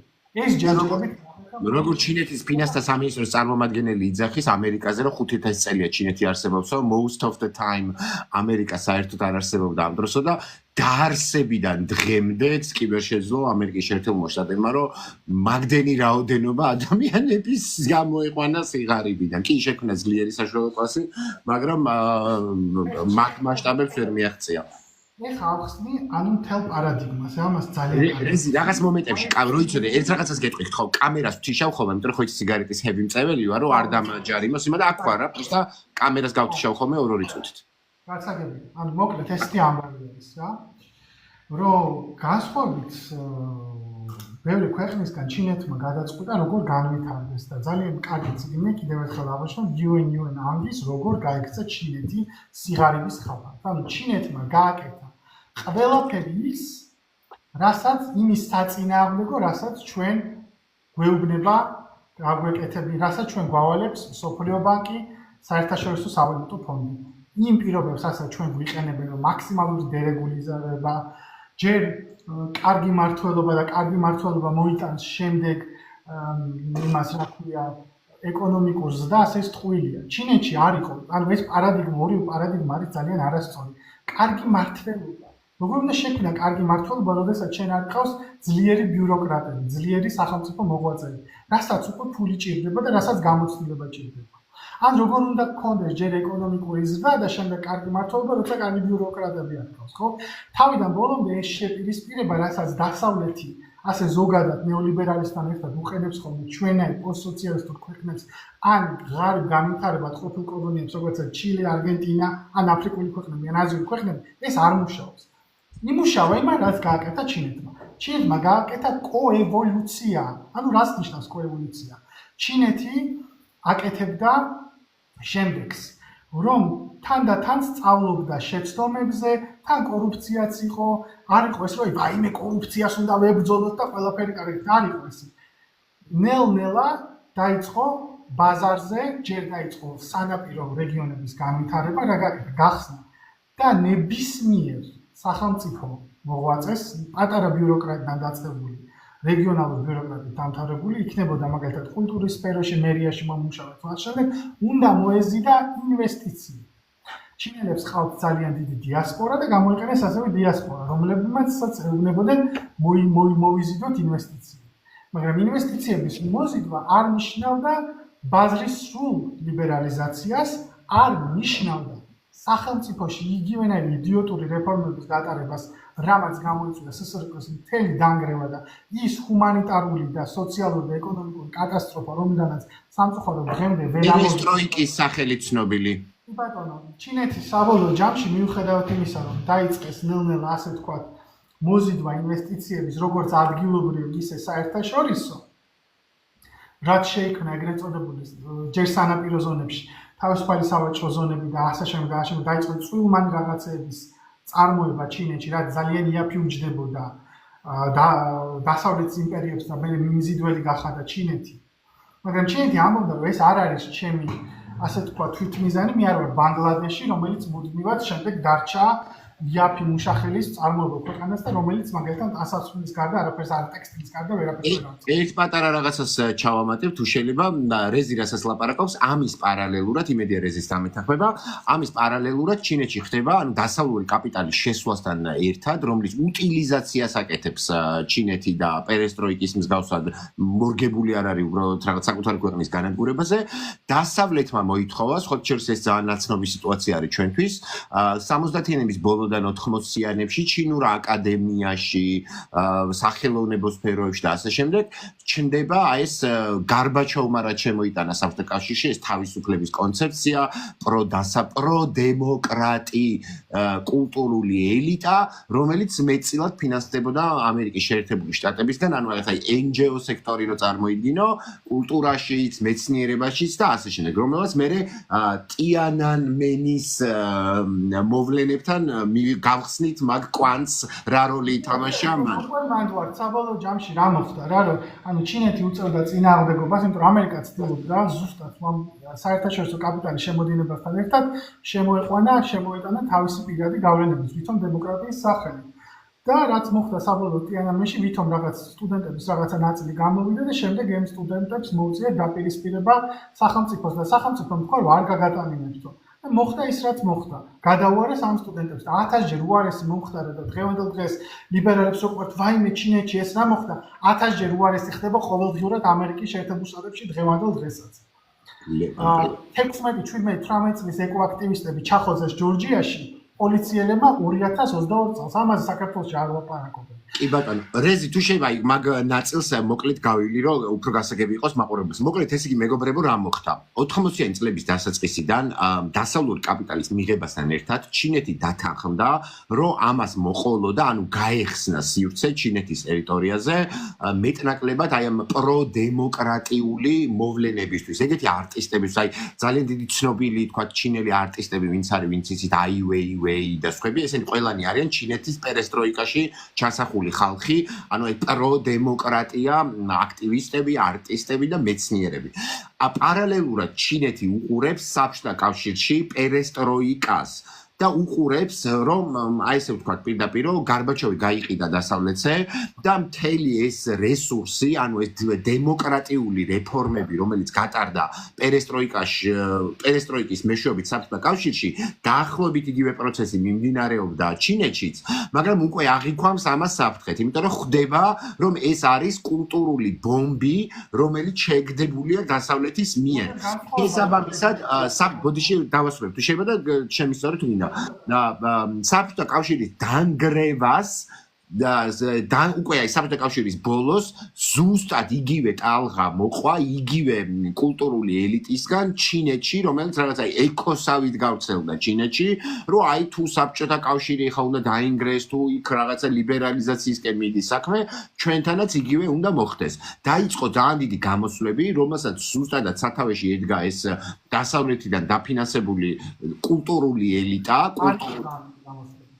ნუ რაც იყო ხო გასაგები დასავლელი ადამიანის თვალისთვის, ხა ჩინეთისთვის არ არის დიდი, მაგრამ ჩინეთმა რეალურად მიიღო ეგეთი, რადგან გარბაჩოვისგან განსხვავებით გაყიდული არ იყო, ანუ ხა მაგას ვერ გავექცევით, მართლა საშინელი დარბევა და თავზე გადავლა მოხდა, უბრალოდ რეზისაც ვეთანხმები იმაში, რომ ლიბერალებს რო უყვართ, რომ აუ იქ რა მოხდა თუ რაღაცა ყოველ დღე ხდება ეგეთი დასავლეთში და ისრაელში გაიხედეთ რა ხდება ევროკავშირი, რომ ვაიბრანტ დემოკრატიის ეძახის იმას ისრაელს, ხო? უბრალოდ აი კარგად მინდა დაგანახოთ ეს მომენტი რა, რომ კაპიტალის შემოსვლასთან ერთად ჩინეთი დათანხმდა იმას, რომ კარგი მივიღებ ამ ამერიკულ დემოკრატიობანასაც, ანუ აკადემიაში იმაში, უბრალოდ როგორც კი დაინახა, რომ ამან კულმინაციას მიაღწია იქამდე, რომ შეიძლება როგორ თქვა, საბჭოთა კავშირის დანგრევის მსგავსი მოვლენები წავიდეს ჩინეთში კომუნისტური პარტიის წინააღმდეგ, ძალიან სასტიკი მეთოდებით გადაუარა.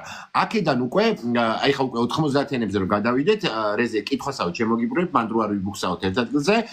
დაინახა ჩინეთმა უკვე, რომ ეს არის რაღაცნაირი საფრთხე, ანუ ამ იდეოლოგიას მოყვება ტექნიკური საფრთხე ჩინეთისთვის და იწყება 90-იანები და 2000-იანების დასაწყისი, როცა მე ასე ვიტყოდი, რომ როგორ თქვა, ჩინეთმა აიღო ხელახალი რამდენიმე 10 წლეული, აი დღევანდელობამდე მოვიდეთ რა უკვე, რომ აი ისტორიაში აღარ ჩავიკარგოთ, რომ მე ასე შევაფასებ და მე შენ განავრცე რეზი, რომ ჩინეთმა ტიანმენის მოედნის მოვლენების შემდეგ აიღო რამდენიმე 10 წლეული, რომ დღევანდელ დღემდე მოსულიყო, რათა ინტენსიურად განევითარებინა ეკონომიკა, მეცნიერება, განათლების სისტემა, შეექმნა მართლაც სუვერენიტეტის განცდა, სიამაყის განცდა, რამე თუ არასდროს აღარ დამუქრებოდა ის საფრთხე, რომ ჩინელს მიაჩნია, რომ ამერიკამ ჭკუა უნდა ასწავლოს და ამერიკამ უნდა დაარიგოს, როგორი უნდა იყოს ჩინეთი და ასე შემდეგ და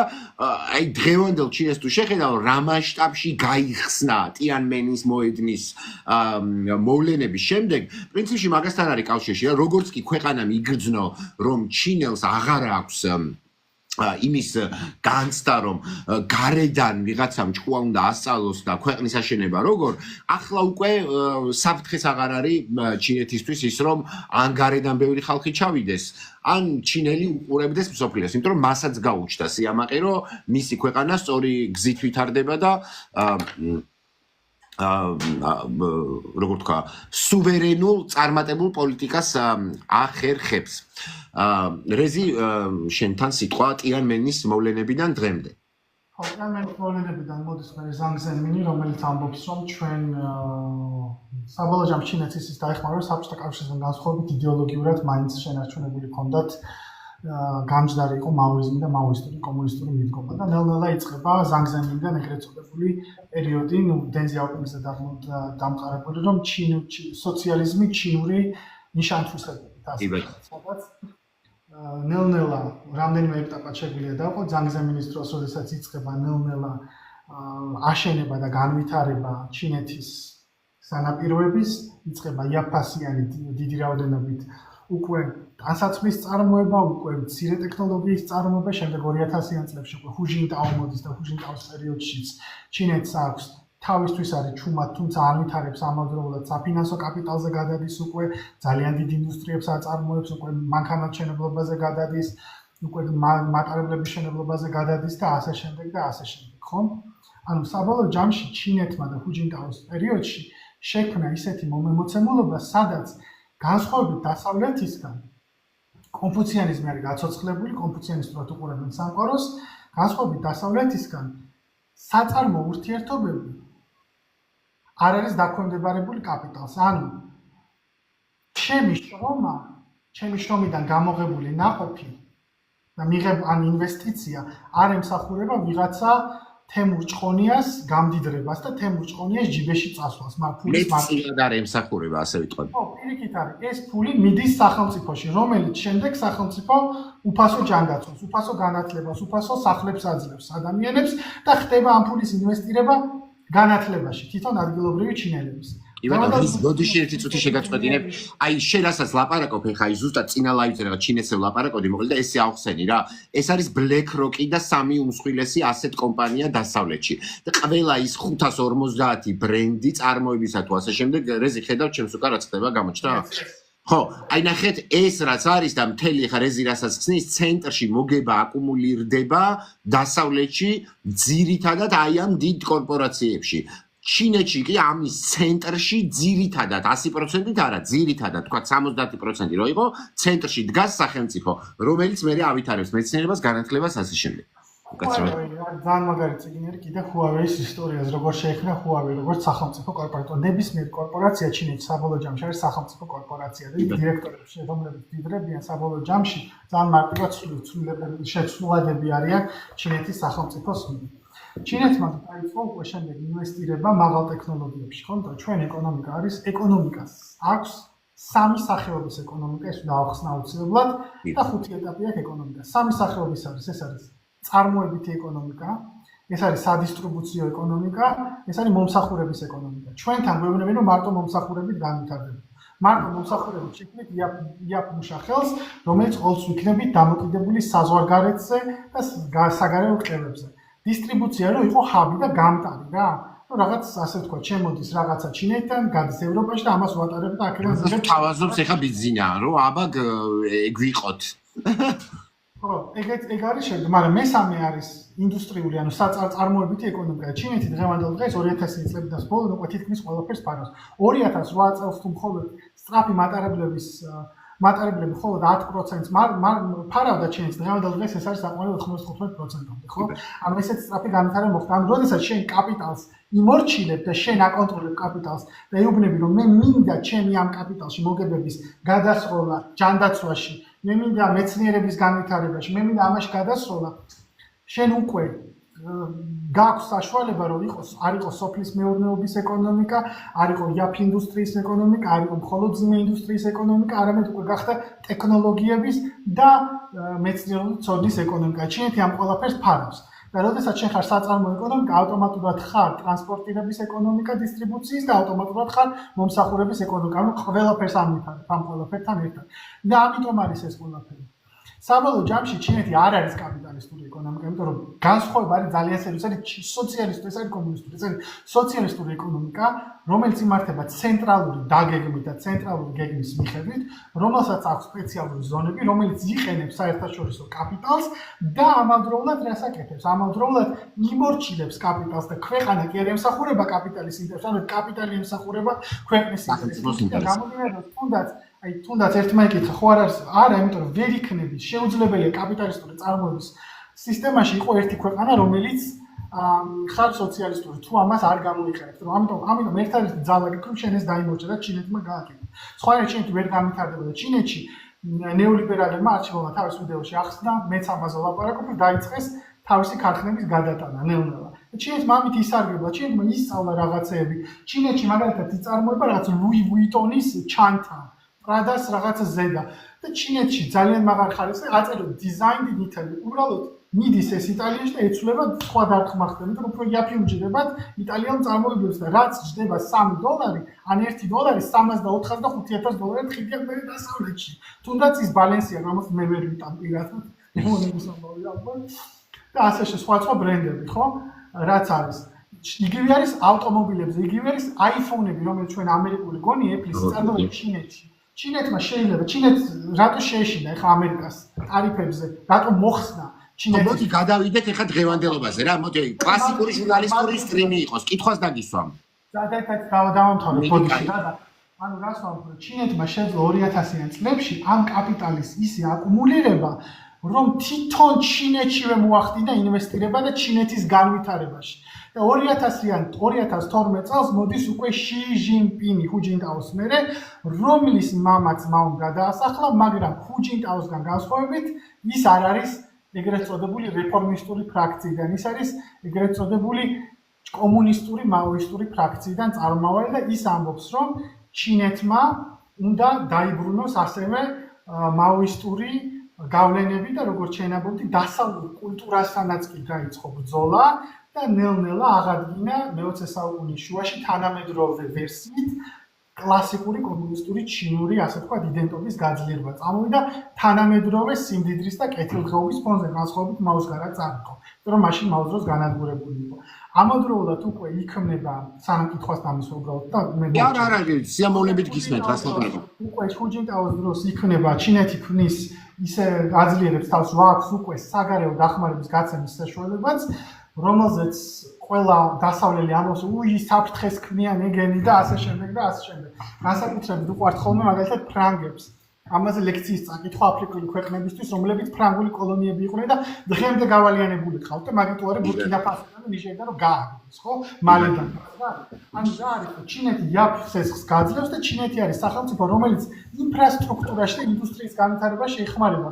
და როდის აფრიკელებს ეკითხება, არ გეშინიათ კოლონიალიზმისა და არ გვეშინია, იმიტომ რომ ეს თანამსწორად გვიყურებს, ჩვენ ზევიდან არ გვიყურებს, როგორც ევროპელი და განსხვავებით თქვენგან მონებათ არ ვყიდის, არ კლავს, არ გვანადგურებს და არ გაქვს ჩვენი ის დიდი რაოდენობა. ეს არის მეტნაკლებად თანასწორი ურთიერთობა და აი ნელ-ნელა უკვე 2012 წლამდე მოვიდივართ, საქართველოში მოდის ქოცნება, ჩინეთში მოდის ანუ დრაკონის წელი დაგვიხარ ჩვენ და სადაშენდნენ ისინი. ნუ ჩვენ დარხეული გვაქვს დიდი ხანია კაცო 2012-ში არ გადაწყვეტილა ეგ. ხო დრაკონის წელი არის და ჩინეთში უკვე 2012 წელია $193 თუ იყო წელიწადში ადამიანზე დენ ზიაოპინგის დასაწყისას 80 წელს 2012 წელს ჰუჯინტაო როდესაც ართმევს ხელს და ემშვიდობა ში ჟინპინს არის უკვე $6,000, მაგრამ ეხლა გადავალთ იმაზე თუ როგორ გავხადოთ 6,000-დან 13,000-მდე 12 წელიწადში. ძალიან კარგი.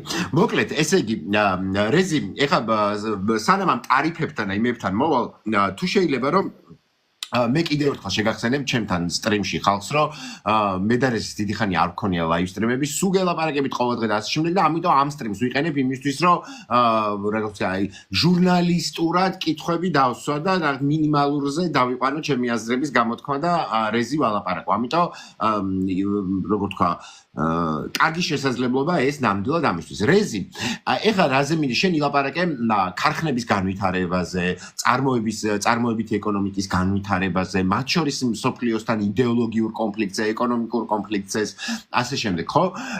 რა როლი აქვს ამ ყველაფერში, იმიტომ რომ არაერთი სტატია წამიკითხავს, კვლევა წამიკითხავს უზარმაზარი, ბოლო დროს ჩინეთში ბოლო ათწლეულებში განსაკუთრებით სი ძინპინის მმართველობის პერიოდში ინვესტიციებს განათლებაში, მეცნიერებაში, რომელიც პირდაპირ კავშირშია თანამედროვე ეხლა რა სამყაროზე ვლაპარაკობთ, ხო, რომ ინოვაცია, ტექნოლოგია, რობოტიკა, AI, ასე შემდეგ წამყვანი ხდება cloud ტექნოლოგიების მათ შორის, წამყვანი ხდება ეკონომიკაში, ხო?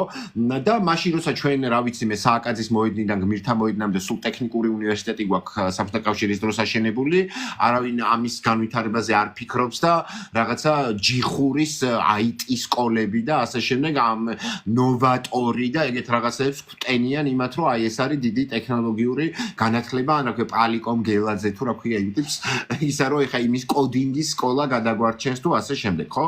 ანუ ასევე და ნახე აი თანამედროვე ხა ტრამპთანაც მივალ რა ნელ-ნელა რა, რომ იდეოლოგიური კონფლიქტი არის გაჩაღებული ჩინეთსა და ამერიკის შეერთებულ შტატებს შორის არა მარტო რაღაც კონკრეტულ პროდუქციებზე, არამედ ზოგადად ცივილიზაციურ სამყაროს განვითარებაზე.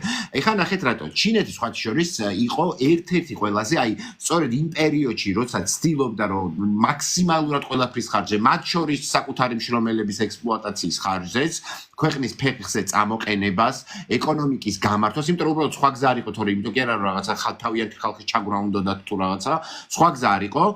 აქედან და მათ შორის იყო ერთ-ერთი ყველაზე დამბინძურებელი CEO გამონაბოლქვები ქონდა ძალიან მაღალი, დაბინძურების ინდექსი ქონდა ძალიან მაღალი. ბოდიში და დღეს მეგობრებო და ჩინეთი ხა რეზი გვესაუბრება ამაზე კარგად რა, რომ აი კითხვასთან მივდივარ რა. დღეს ჩინეთი არის ნომერ პირველ ადგილზე მსოფლიოში, რომელიც ინვესტიციას აკეთებს მწვანე ტექნოლოგიებში,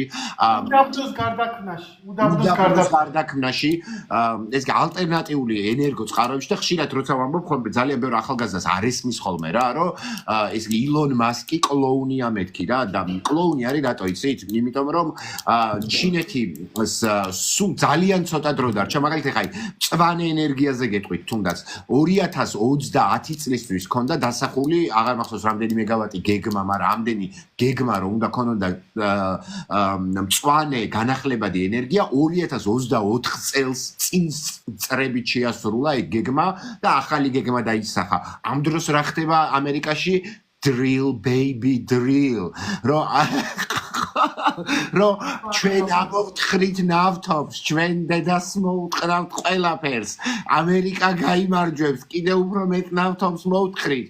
და ეს რა ქვია, მაშინ როცა რაღაც ეს ილონ მასკის კლოუნა და რაღაც ისურელებს გველაპარაკება, ჩინეთის ეგრეთ წოდებული ხელოვნური მზის რეაქტორი რეკორდული მაჩვენებებით მიიწევს წინ და მოკლედ რო გითხრათ, ესე იგი, ხა ფიზიკოსი არც მე ვარ და არც რეზი, მოკლედ რო გითხრათ, რას ნიშნავს და მიუხედავად იმისა, რომ ბევრი მაქვს ამ თემაზე წაკითხული, ხელოვნური მზე რას ნიშნავს, ეს არის პრაქტიკულად უწყვეტი ენერგიის წყარო კაპიკებში.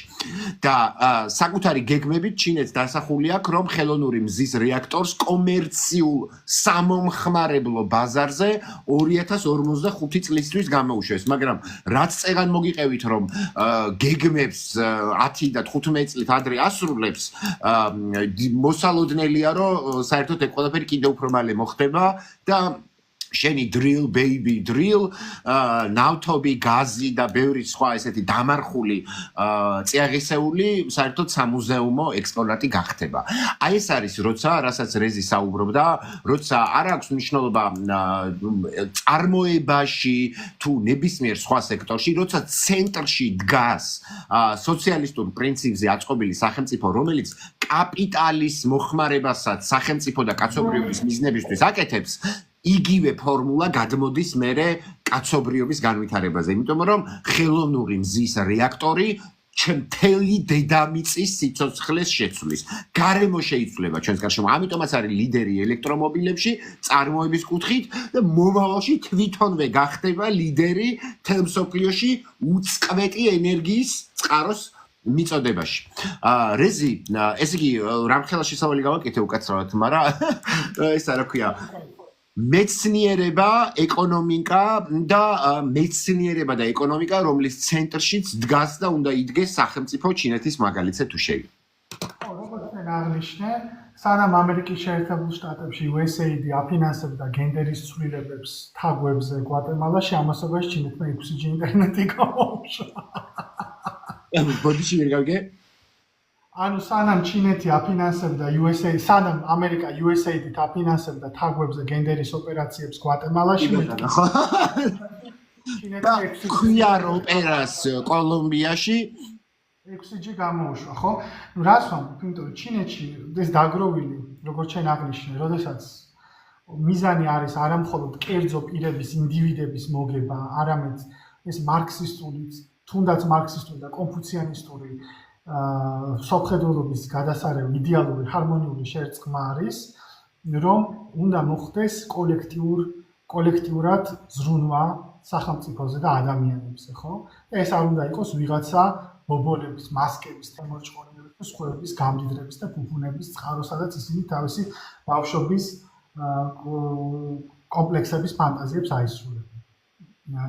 რა მოხდა მასიური ინვესტირება ამ მიღებული ფულის ტექნოლოგიურ განვითარებაში, რისთვისაც საჭირო იყო ამავდროულად ცოდნის დაგროვება და მეცნიერების განვითარება, ინჟინერიის განვითარება. ისინი არ არიან დამოკიდებული იმაზე, რომ ვიღაცა ტიპი წავა და ადამიანების უფლებების ნეოლიბერალ გაგებას ისწავლის ჰარვარდში, როგორც ეს მაგალითად ჩვენთან არის მოდაში. ან კონსტიტუციონალიზმის ისწავლიან და ჩამოდიან საქართველოში და თითქოს იქნებიან. რატო? იმიტომ რომ კონსტიტუციონალიზმი ვახუშტი. კოლექტიური ვახუშტი მენაბდეები და ვიღაცები რომ მიდიან და ამერიკის დაფინანსებაზე რო არიან ორიენტირებული. ხო, ამერიკა რატო აფინანსებს ამ ადამიანებს, რომ თავისი კადრი შექმნას, რომ ამერიკა რატო არ გიფინანსებს შენ ინჟინერს საქართველოში? შენ ინჟინერს თუ დააფინანსებს, წაიყვანს თავისთან. აი რა განსხვავება. ჩინეთი პირიქით არის, თავის ინჟინერებს აფინანსებდა. ჩინეთში გამოცდა იცით როგორი რთული არის. ჩემ მეგობარი ამერიკელი პროფესორი მეუბნება ჩინელი სტუდენტები მყავდა ამერიკაში და ვკითხავ, რატო სწავლობ თუ ამერიკაშიო და იცით რატო სწავლობ თუ ამერიკაშიო, რომ მისაღები გამოცდა ისეთი რთული არისო ჩინეთში, საყოველთაო მისაღები გამოცდა, რომ ძალიან რთულია ჩინეთში უნივერსიტეტში მოხვედრაო იმ ფაკულტეტზე რაც გვინდაო და ეს ძალიან მნიშვნელოვანია რომ გავითვალისწინოთ, ხო? ანუ ვითარდება მეცნიერება, ეკონომიკა ცენტრში სახელმწიფო სწორი იდეოლოგიით. ვითარდება თანდათან უკვე ავტომობილების მშენებლობა, მატარებლების მშენებლობა, სწრაფი, ეგრეთ წოდებული მოკლე სტატისტიკას ვიტყვი, ჩინურმა BYD-მ მსოფლიოში გადაუსწრო უკვე Tesla-ს გაყიდვებს ერთი კვირის წინანდელი ნიუსია. რატო მოხდა ეს? ელემენტარული, იმიტომ რომ ჩინური Tesla არის ჩინური Tesla BYD, რომელიც უწევს Tesla-ს კონკურენციას, ხარისხით არაფრით არ ჩამოუვარდება Tesla, შეიძლება უკეთესი ძარი გააჩინოს, როგორც გადაიხდი. და არის უფრო ხელმისაწვდომი ადამიანებისთვის, იმიტომ რომ იქ მოგებაზე არ არის ორიენტირება და ტრამპის პირველი პრეზიდენტობის დროსაც იყო იმისი შიში, რომ ამერიკელები ყიდულობდნენ ჩინურ მანქანებს, იმიტომ რომ უფრო ხელმისაწვდომი იყო. იგივე მოხდა ევროპაში. აკრძალეს, წარმოიდგინე, ამერიკაში არის ჩინური მანქანების იმპორტი არის აკრძალული სხვადასხვა რეგულაცია, რაღაცა Bluetooth-ი, ამის გამოყენება არ შეიძლება. ხო და წარმოიდგინეთ აკრძალეს და ჩვენ არაფრის აკრძალვის საშუალება არ გვაქვს. ამერიკული კომპანია რომლის გამოც ორმა ქართველმა უმჟავ თავი მოიკლა, იმიტომ რომ ხელფასებს არ უხდით აქედან გავაგდეთ სამართლებრივად. თქვენს რომ ამ კომპანიებს თუ გააგდებს, ამერიკის მტრები გახდებითო პირდაპირ და დემოკრატია უკან მიწვა. ანუ ტიპები რამდენიც ბედავენ რომ თავისუფალ ბაზარზე მოძღრავენ ყველას, ოღონდ ამერიკაში თავისუფალ ბაზრის წინამძღოლში არ არის. რა თქმა უნდა, ეხა ამ ტარიფებით გამოჩნდა კიდევ უფრო მეტად. მოდი, რეზი, აი ესე დაგისვა მკითხვას თუ შეიძლება როგორც ჩემი. იგი მიდი. საბოლოო ჯამში რა მივიღეთ?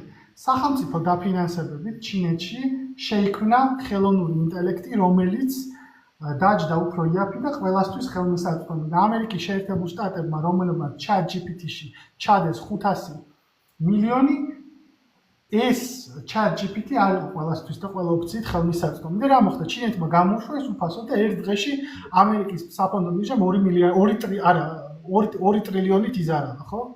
აი ეს არის განსხვავება კერძო ინტერესსა და კოლექტიურ ინტერესს შორის რა. მოდი ამის თქმა მინდოდა კითხვა. ხო, ეხლა რისი თქმა მინდოდა, იცი? მე მგონი მთლიანი კონტექსტი ხალხმა დაინახა, სახელმწიფოს როლის, კოლექტიური ინტერესიც versus ინდივიდუალური ინტერესი. ეხლა აი ეს ყველაფერი როგორც მაგალითად ვიდეოში მაქვს დაყენებული ეს საკითხი, რომ ტარიფების ომით წამოიჭრა ფაქტიურად როგორ თქვა, არა მარტო ეკონომიკური, არამედ ცივილიზაციური კონკურენციის ომი, ხო? აი ამ პირობებში ხა, როცა ჩვენ ესე ვლაპარაკობთ, რომ არა მარტო ის რომ განათლება უფრო მნიშვნელოვანი და ხარისხიანი არის თქვა ჩინეთში და სავალდებულოს და უფასოს, ანუ ამერიკას რო შეადარო, როცა ვლაპარაკობთ ინჟინერიაზე, მეცნიერებაზე, ასე შემდეგ, ხო? ამერიკაში უნივერსიტეტი საშუალოდ ღირს $20,000-დან $80,000-მდე. ანუ შენ უნდა იყო ბავშვობიდანვე, ის კი არა რომ მე აღმოაჩინო შენი ტალანტი. სადღაც 19 წლის ასაკში უკვე ისეთი გენიოსი უნდა იყო, რომ ისე შეგამჩნიონ, რომ გრანტი მოგცენ დაფინანსების და ანუ მოკლედ ხელი არ ჩაიქნიო სწავლაზე, იმიტომ რომ ძვირია.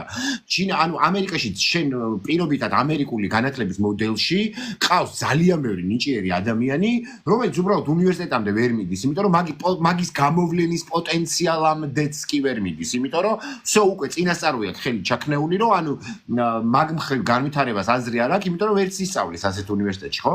ეხლა მოდი აი ტარიფების ომს რო შევხედოთ რეზიდა და უფრო აი შემოვიდეთ ერთ ადამიანს პასუხს გავცემ უბრალოდ შეიძლება კი როგორ არა კი მაგათი AI დაბლოკილია ტიანამენის ამბები 99 წელსო და აბა ერთი ChatGPT-ს კითხეთ მიმდინარეობს თუ არა გენოციდი პალესტინაში. უბრალოდ კითხეთ და გეტყვით რას გიპასუხებთ, მაინტერესებს რომელიც დაადგინა ნიდერლანდებში აქ. ბოდიში არჩევ. კი, ნამდვილად ეგრე არის. ხო. ის არა ქვია და ამ ტარიფების ომის პირობებში ეს მარტო ეკონომიკური ომი არ არის ხო ეს არის ცივილიზაციური ომია რომელმაც უნდა რომლის მიხედვითაც უნდა შეიძლება გადაწყდეს რომ აი ზუსტადად ინდივიდუალური თუ კოლექტიური ინტერესებზე დაქვემდებარებული სახელმწიფო და სახელმწიფო მოწყობა ჯობია თუ ინდივიდუალურზე აგებული ხო როგორ ხედავ შენ ამ სატარიფო ომით გამოწვეულ პრობლემებს ამერიკისთვის და ჩინეთისთვის და დანარჩენმა მსოფლიომ მათ შორის საქართველოს რა მოდი საქართველოზე მე ხალხი დაგისვამ კითხვას რა გლობალურ კონტექსტში მაინც ძალიან პატარა მოთამაშე ვართ და ანუ ამ სატარიფო ომიდან საფრთხეები და აი ამ ცივილიზაციური ომის რომელიც საკუთარ თავში სავაჭრო და ეკონომიკურ ომსაც მოიცავს რა შედეგები შეიძლება დადგეს ამერიკისთვის რა შედეგები შეიძლება დადგეს ჩინეთისთვის და გლობალური კონტექსტიდან როგორ შეიძლება დავინახოთ ეს პროცესი ამ მთელი მსოფლიო რას ხედავს ამ დროს. პრობლემა არის შემდეგი, რომ ამერიკა თავის ანუ ძირითადად დღევანდელ დღეს არის სამი წამყვანი სახელმწიფო მსოფლიოში. ორი სახელმწიფო არის ერთმანეთის კონკურენტი. მთლიანი ეკონომიკის მოცულობით ამერიკა აღარ არის ნომერ პირველი ეკონომიკა. ჩინეთი გახდა ნომერ პირველი ეკონომიკა. რომელშიც ადამიანის ცხოვრების ხარისხი გეომეტრიული პროგრესიით მაღლა და მაღლა არის ამერიკაში მაღლა და გადაჭრილებს. ამ და ტრამპის გადაწყვეტილება ზოგადად ტრამპის გადაწყვეტილება იყო ის რომ რამენაირად ჩინეთი შეეკავებინათ, იმიტომ ჩინეთი და ამერიკა არიან თანასწორი კონკურენტი დიდი ძალები, რუსეთი არის დიდი ძალა, ოღონდ ბევრად უფრო დაბალ დონეზე ვიდრე ჩინეთი და ამერიკა. ამიტომ ტრამპის გეოპოლიტიკური მიდგომა იყო რომ რუსეთთან ომი არის სიგიჟე და პირიქით ჩვენ გავაკეთეთ ყველაფერი იმის რომ რუსეთი ჩაუგდეთ ჩინეთს კლავებში და ჩინეთი და რუსეთი დავაახლოვეთ ერთმანეთს. თუმცა რუსეთი ჩვენ ვიცით რომ ამერიკას უკვე ალბათ აღარ ენდობა იმდენი სისულელეები გააკეთეს ამერიკელებმა განსაკუთრებით ბაიდენის ეპოქაში. რაც შეეხება ახლა თვითონ ამ სატარიფო ომს. ამ ტარიფების ომზე ტრამპი ჯერ კიდევ საუბრობდა 2016-2020 წლის პირველი პრეზიდენტობისას და ჩინეთთან ურთიერთობები ასე თქვა დაძაბა და ის დაძაბული ურთიერთობები იგივე ხარისხზე დატოვა შემდეგ ბაიდენმა. ბაიდენმა რატომაც გადაწყვიტა რომ ტრადიციული რევოლუციები და სიგიჟეები ეკეთებინა. ტრამპის მიერ მათ შორის საგარეო დახმარებების შეწყვეტა არ იყო მხოლოდ იდეოლოგიური, რაიმე ტრამპი კონსერვატორია და რაჯიგარკაც არ არის. იცით რატომ შეაჩერა ტრამპმა საგარეო დახმარებები? იმიტომ რომ ამერიკას ფუფუნება არ აქვს გასციოს მილიარდები და ტრილიონები სხვადასხვა ქვეყნებში გადატრიალებების მოსაწყობად. მარკო რუბიო, რომელიც არის ამერიკის შეერთებული შტატების სახელმწიფო მდივანი, მან თქვა, რომ ამერიკა აღარ არის მსოფლიო ჰეგემონი და ეს 30 წლიანი პერიოდი, როცა იყო ჰეგემონი, ის იყო ანომალია. იმიტომ რომ არასდროს არ იყო ხოლმე ერთი ჰეგემონი. ეს შეიძლება პატარა რაღაცას დავამატებთ მაგ USAID-ის თემების დაკეტვაზე, ასევე ციფრული ტექნოლოგიები, ხელოვნური ინტელექტი და ის ახსენე შენ, ამერიკა მიხვდა რომ soft power-ის გატარებას მსოფლიოში, მათ შორის სავალუტო სექტორიც უკვე ციფრული ხდება, იდეოლოგიური პროპაგანდა ციფრული ხდება, მარტივად რომ თქვათ რომელიღაც ქვეყნებზე ზემოქმედებისთვის უფრო ეფექტური იმპერიალისტური გზა არის მაგალითად სოციალური მედია და არა ეკა გიგაურის 400 გვერდიანი რეპორტები რაღაცები. მარტო მაგაზე არ არის. ხო, ეს ნაწილიც არის თქვა მის კანონმდებლად. ამერიკული soft power საბოლოო ჯამში ამერიკული soft power არ delivery ანუ შედეგებს არ იძლევა კარგი ცხოვრების შედეგებს რა საბოლოო ჯამში და განსხვავება ის არის რომ ტრამპმა გადაწყვიტა რომ ეს დანახარჯები წავიდეს თვითონ ამერიკაში. ამერიკაში მოხმარდეს კაპიტალის დაბრუნებას, ანუ გარედან შიგნით შემოწრებას და ტარიფები რა არის? ტარიფი განაჩინულ კომპანიას უწესდება ხალხო. ტარიფი დაუწესდა მაგალითად ამერიკულ კომპანიას, რომელსაც ჩინეთიდან შემოაქვს პროდუქტი, რაც გააძვირებს ყველაფერს.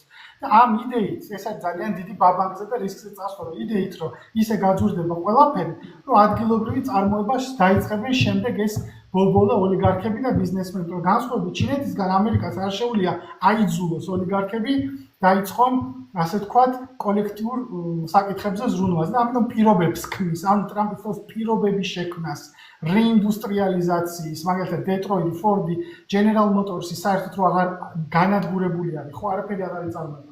ამიტომ გააკეთა ტრამპმა ეს ტარიფები. თუმცა ამერიკას ყველაზე მეტად რისიც ეშინია, ეს არის დედოლარიზაცია.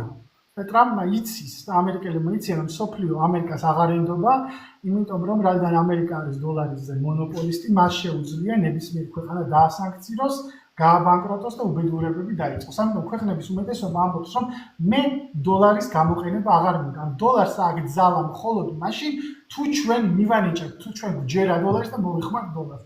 თუ მე ვამბობ, რომ მე ჩინეთთან აღარ ვივაჭრებ დოლარს და ვივაჭრებ ჩინურ და ქართულ ვალუტაში და ამის გაცვლაში ვიქნებით, დოლარის ძალა იქნებს. მაშინ, როდესაც რუსეთთან ომის შემდეგ ეს იყო ძალიან სერიოზული გარდამტეხი ეტაპი, იქიდან გამომდინარე ქვეყნებმა თქვეს, რომ რუსეთს ამხელა ქვეყანას რაც არ უნდა მოგწონს, არ მოგწონს ეს წალკეთება, ამ შეუძლია ამერიკას აი ესე დაუწესოს სანქციები. მაგალითად, საუდის არაბეთი, რომელიც არის ამერიკის მოკავშირე, გადაწყვიტა ჩინეთთან საკუთარ კუპირაში ვაჭრობა. ამერიკის მოკავშირე. ბრაზილია ვაჭრობს ჩინეთთან რეალში და იუანში საკუთარი კუპირების გაცვლაში არის. იქიდან გამომდინარე, მათ გადაწყვიტეს, რაც უფრო ნაკლებად იქნებიან დოლარზე დამოკიდებული, მით უფრო მეტი საშუალება ექნება და ამერიკული პოლიტიკური გავლენებისგან თავი დაეწყო და ეკონომიკა განავითარა, რომ არ ამერიკის იმპერიის ტრის წესრიგის მიხედვით, არამედ თავისი ხალხის და თავისი ქვეყნის სუვერენულობის დაცვის მიხედვით. იმიტომ რომ ჩვენთან რატომაც ქართულ ოცნებას და კონცეფტს წარმოვიდგენიათ, რომ სუვერენულობა არის მხოლოდ თითის დაქნევ ევროპის. მე თითის დაქნევას ევროპის ვაფასებ, მაგრამ ეგ არ არის საკმარის. შენ თუ აქ არ გახდები ეკონომიკურად დამოუკიდებელი და საერთაშორისო ფინანსურ კაპიტალზე იქნები თავდაპირველად ჩამოკიდებული, სუვერენულობას ლაპარაკი არის მხოლოდ პოპულიზმი ამ შემთხვევაში. თუ არ იქნება ამას რეალური მატერიალური შედეგი. აქედან გამომდინარე, დოლარის დაცემის ყველაზე მეტად ეშინია. ამერიკა მიცის, რომ მისი საქმე უკან და უკან მიდის. ამიტომ ცდილობს ჰეგემონი თუ აღარ არის იყოს ერთ-ერთი მოწინავე სახელმწიფო მაინც სოფლიოში. და ამიტომ ცდილობენ შექმნან ისეთი პირობები, რომ ამერიკამ რაც ოდნაც არის დაგროვილი, რაც ოდნაც მათ ჰქონდა ეს ხომები უკან დააბრუნოს ჩინეთში. მაგრამ ხო ის აოცრება, როდესაც ამერიკამ დაუწესა ჩინეთს ტარიფები, აღმოჩნდა რომ ჩინეთს აქვს უკვე ისეთი ძლიერია ჩინეთი, რომ იქოჩეულია ტარიფები დაუწესოს და შეუძლია ასევე გავიდეს ისეთი შეთანხმებებიდან, რომელიც მაგალითად ზღუდავს ჩინეთის მიერ ინტელექტუალურ iPhone-ის წარმოებას, Prada-ს წარმოებას, Gucci-ს წარმოებას და ჩვენ ლაპარაკობ, რაზეც მე ვლაპარაკობ ჩვენ ვიდეოებში, ხო?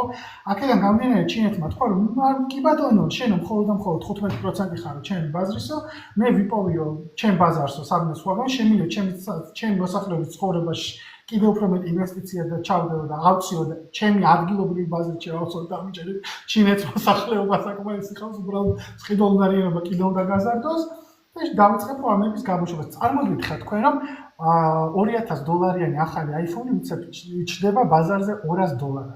წარმოგიდგენიათ ზუსტად იგივე Apple-ის მაგალითად ქვია Cherry.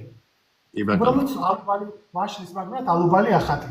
და $200 აბსოლუტურად იგივე ყველაფერი. ეს მნიშვნელოვან ფაქტორს და ერთმნიშვნელოვან ფაქტორს დავამატებდი კიდევ ერთხელ ვიმეორებ ამ live stream-ში დღეს მინდოდა რომ იმდენი ხანია რეზისტვის არ მოგვისმენია ჩემთან live stream-ში რომ ჟურნალისტის ამპლუაში ვიყო მაგრამ ერთს დავამატებ მაინც ეს ჩემი მოსაზრების ამბავში რა და რავი რეზი თუ მინდა განავრცე ან დამეთანხმენ არ დამეთანხმო აი ზუსტად რასაც მე და რეზი ვსაუბრობდით რომ როცა სახელმწიფო დგას კოლექტიური ინტერესის პოლიტეკონომიაზე ამ შემთხვევაში ჩინეთი ინდივიდუალური ლიბერალური ბაზრისგან განსხვავებით როცა სატარიფო ომს იწყებ და ჩინეთი არის შეიარაღებული სახელმწიფო კომპანიებით რომელიც არის მთლიანად სახელმწიფოს ინტერესებში მოქცეული და შენ ხარ ამერიკა რომელიც ხარ შეიარაღებული ეკონომიკური ელიტით რომელიც საკუთარი მოგების გამო უფსკრულში გადაყრის მთლიან ამერიკას და თვითონ გადაჩეხავს ოკეანეში ოღონდ თავის მოგებას რამე არ დაემუქროს ასე დროს სატარიფო ომი ინდუსტრიული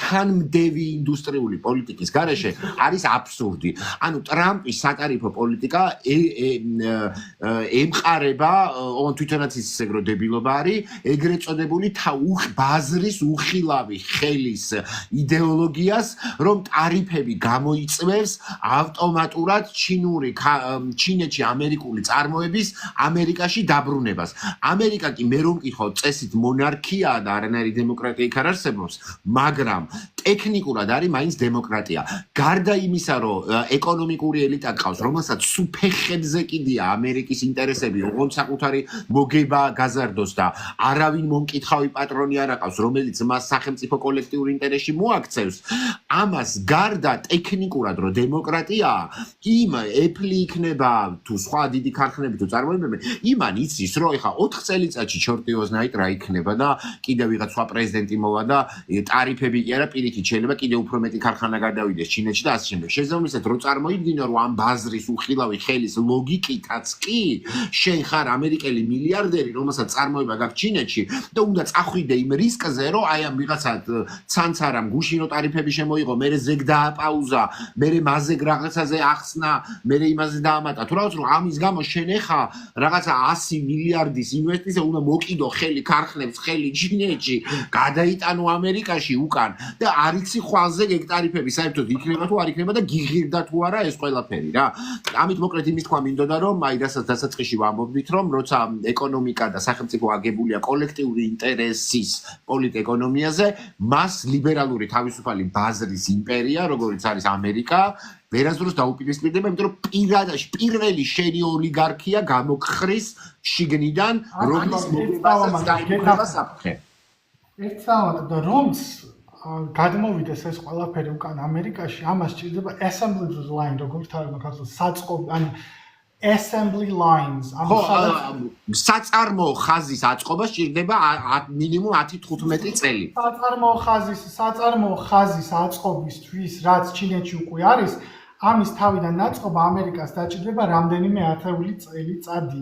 აქედან გამომდინარე, რასაც ტრამპი აკეთებს, ეს არის გრძელვადიანი, ასე ვთქვათ, ან გამოვა, ან არ გამოვა. დიდი ალბათობით არ გამოვა. აი ეს არის ყველაზე დიდი სერიოზული დასკვნა. მე მგონი ხა გაიგო რეზინი შეიძლება. ერთსაც ახსნი, უბრალოდ ერთსაც ვთქვა, რომ ტრამპმა დაუწესა ძალიან ბევრ ქვეყანას ტარიფები, ჩინეთისგან განსხვავებით. ზოგიერთ ქვეყანასთან ყველასთან იდიოტურად გააკეთა, მაგრამ ზოგ ქვეყანას დაუწესა.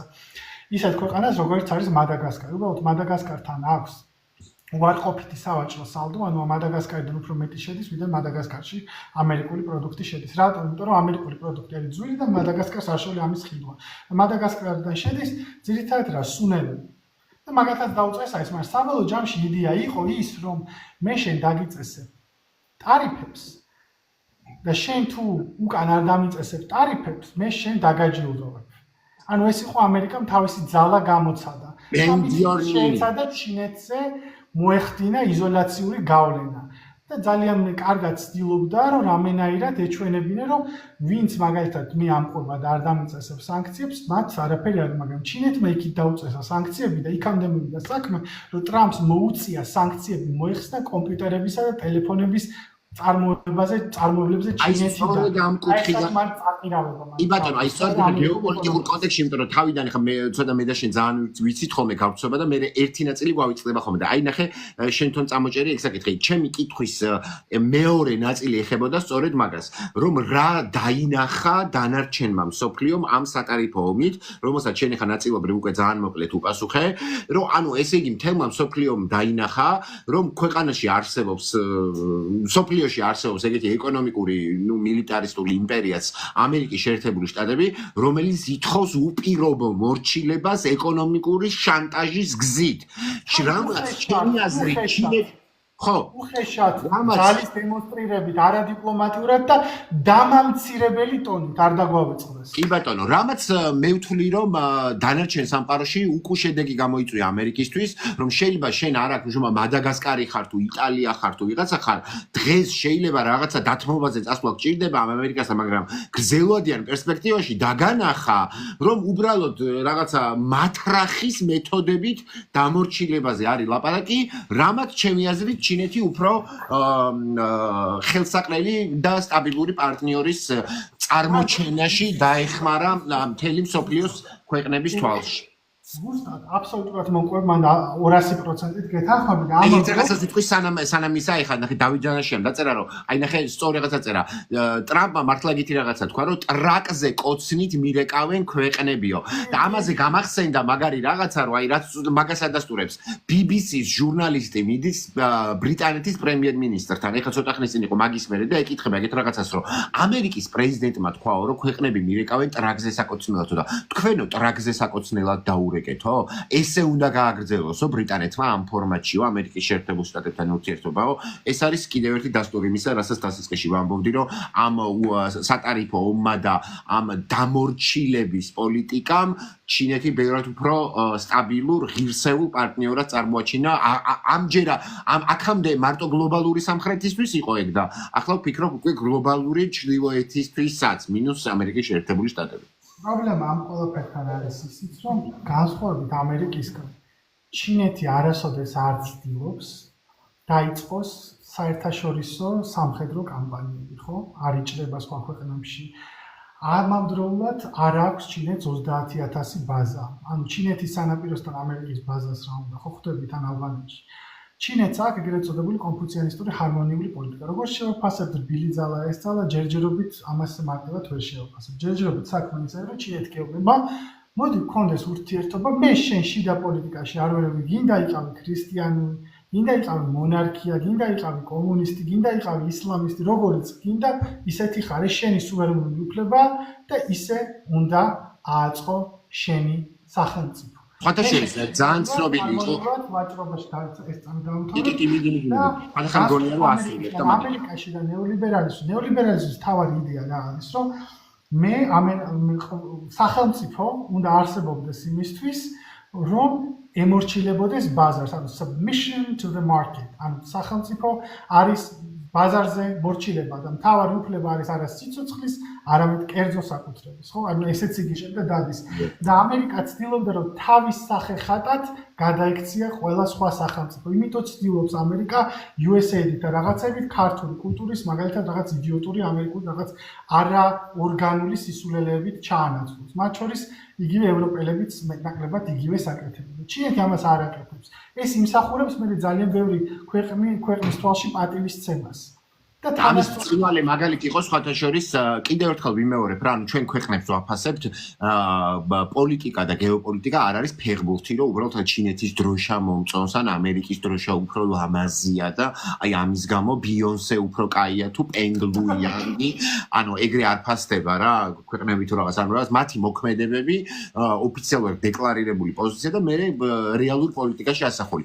ამის წინვალე მაგალითი იყო სხვათა შორის მიუნხენის უსაფრთხოების კონფერენციაზე ჩინეთის საგარეო საქმეთა მინისტრის აი ხა რეზიმ რაც ლაპარაკა გამოსვლა იყო რადგანაც JD Vance-ის გამოსვლას მიექცა ძალიან დიდი ყურადღება ამ ჩვენ ევროცენტრისტულ სამყაროში მაგრამ ჩინეთის ანუ ყურადღება იმასაც არ აკლდა მაგრამ ძალიან მნიშვნელოვანი რაღაც თქვა ესე იგი ენტონი ბლინკენმა ამერიკის შეერთებული შტატების სახელმწიფო მდივანმა ბაიდენის ადმინისტრაციის დროს ესეთი ცნობილი ფრაზა თქვა უკრაინა-რუსეთი ომის დროს როცა ესე იგი ამერიკა ცდილობდა რომ მათთვის ხელსაყრელ ისრაელ ყველანაირ პირობაზე წინასწარვე დათანხმებულად აეგრე დაესვა რუსეთი მოლაპარაკების მაგიდასთან და ბლინკენი ამბობს სიტყვასიტყვით ეგეთ რაღაცას რომ თუ მაგიდასთან ანუ საერთაშორისო მოლაპარაკების მაგიდასთან არ ზიხარო მაშინ მენიუში ხარო, ანუ შეგჭამთ გაგანადგურებთო რა.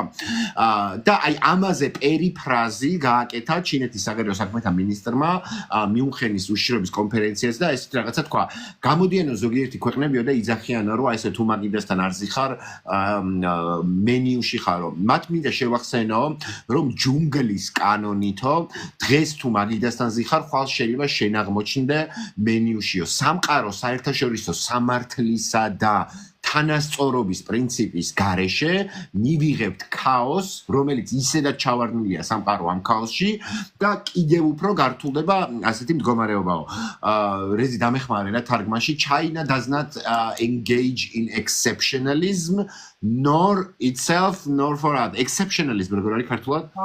განსაკუთრებულობის ხო, რა აი ამერიკა არის დემოკრატია. გამონაკლისი, ხო, რა ამერიკა საერთოდ აი ამერიკა არის დემოკრატია და უნდა გვასწავლოს ყველას და ამიტომ ჩვენ უნდა დავემორჩილოთ. დემოკრატია არა, აი მარტო ეგეთ არის. აი კულტურული ფაშიზმი. ყველაფერი ზუსტად ხო რა არა მე გამომიო ყველაფერი მე ვარ განსაკუთრებული და მე ვარ ჩინეთს აქ რომ ჩვენ ყველანი ვართ ერთ ნავში ერთ პლანეტაზე ყველა სხვადასხვა მიმართულება აქვს. მოდი მულტიპოლარული სამყაროს კონცეფცია რომელიც ჩინეთმა შემოაგდო თანამედროვე სამყაროში ამაზე დაგველაპარაკე.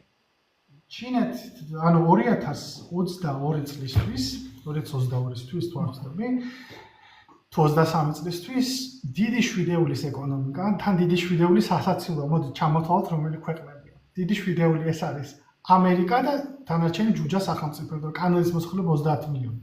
კანადა, ამერიკასთან ერთად, ბრიტანეთი, საფრანგეთი, იტალია, ეს და გერმანია, ეს არის და იაპონია, მაგათი კოლონია. ანუ ამერიკის კოლონიები ითვლება დიდ შვიდეულად და ამასობაში ინდოეთი, ბრაზილია, რუსეთი, ჩინეთი, ირანი, ინდონეზია პაკისტანი არიან თამაშგარე მდგომარეობაში. თუმცა ბრიქსი ჩვენ ნახეთ როგორც ალტერნატიული განვითარების მოდელი, ძირითადად გლობალური სამხრეთის ქვეყნები პლუს რუსეთი აერთიანებს და ეს ბრიქსი ნელ-ნელა გახდა უფრო და უფრო სერიოზულ, ასე ვთქვათ, წარმომადგენლობით ალიანსად. და ბრიქსის 5 ქვეყნის, ეს არის ბრაზილია, რუსეთი, ინდოეთი, ჩინეთი და სამხრეთ აფრიკა, მათი 5 ქვეყნის ეკონომიკა იყო 31% მსოფლიო ეკონომიკური წილისა, ხოლო დიდი შვიდეულის ჯუჯების სახელმწიფო წილი იყო მხოლოდ 29%. ანუ მსოფლიოს 14%, რომელიც არის დასავლეთი ან ნატოს ქვეყნები, ნელ-ნელა თავის პროპორციას იმსახურებენ, ანუ უფრო და უფრო მცირე სჭამა, იმიტომ რომ მათ ნაკლები რესურსი რჩებათ საჭმელი. და ჩინეთმა და ბრიქსმა შექმნეს ასევე მსოფლიო განვითარების ბანკი, რაც გულისხმობს, რომ მსოფლიო ბანკთა საერთაშორისო სავალუტო ფონდს, რომელიც იმართება ვაშინგტონის კონსენსუსის და ბრეტონ-ვუდსის სისტემაზე დამყარებით, ამ სისტემას გაუჩნდა ალტერნატივა. ანუ ქვეყანას, რომელსაც დაჭირდება სესხის აღება ან რაღაც ეკონომიკური რეფორმების გატარება, მას არ მოუწევს ვაშინგტონთან მისვლა და მსოფლიო ბანკისთვის ან სავალუტო ფონდისთვის დახმარებების თხოვნა. პირიქით, ეხლა ჩვენ გვაქვს ალტერნატივა, რაც უფრო მეტი ალტერნატივა, მით უფრო თავისუფალი და სუვერენულია ქვეყანა. განსაკუთრებით ეს კარგი არის ისეთი პატარა სახელმწიფოსთვის, რომელიც ჯერ კიდევ 30 წელია ვერ განვითარებულა თან, როგორც ვართ ჩვენ და რაც უფრო მეტი გვექნება არჩევანი და მეტი გვექნება მოძრაობის სივრცე უკეთესი იქიდან გამომდინარე, რომ არ მოვლენ და არ გეტყვენ ამას თუ არ შეასრულებთ, მაშინ ჩვენ გავალთ ინვესტიციებს გავიტანთ და დაგეწესდებათ სანქციები. ამისი ალტერნატივა არის ჩინეთი და განსხვავებით მათ კიდევ ამერიკის შეერთებული შტატებისგან და დასავლეთისგან, რომლებიც საქართველოში ცდილობენ მხოლოდ და მხოლოდ კონტრრევოლუციური მოძრაობები, ფაშისტური გადატრიალებები დააფინანსონ სოციალური ექსპერიმენტების თესვა. ხო, არასამთავრობოები და ნუათასი უბედურება. ჩინეთი ამასობაში აფინანსებს ინფრასტრუქტურულ პროექტებს და შემოდის შენთან წმინდა ეკონომიკურ ურთიერთობაში, რომელსაც წარმოყვება კუდები, განსხვავებით დასავლეთისგან. აქედან გამომდინარე, რაც უფრო მეტი არჩევანი, მით უფრო უკეთესია ეს სახელმწიფო. მე არ ვფიქრობ, მთლიანად ჩინეთს უნდა მივედოთ, მე ვფიქრობ, მთლიანად დასავლეთს უნდა მივედოთ, მაგრამ დასავლეთთან მინდობა 34 წელი თქვენ თონახეთ, რა დღეშიც ვართ, როგორ ზრდება და ხალხი როგორ გარბის ემიგრაცია. გონი ამის ნათელი მაგალითი არის სვენელს რო სმენელს რო აუხსნათ, რას ნიშნავს ინტერესთა თანხვედრა პოლიტიკაში და გეოპოლიტიკაშიც და რავი ეკონომიკაშიც. მაგალითად აი ეს სავაჭრო გზებზე რო არის საუბარი და ანაკლის სპორტი და ასე შემდეგ, ჩინეთი ხო არის რუსეთის მთავარი პარტნიორი მეგობრებო.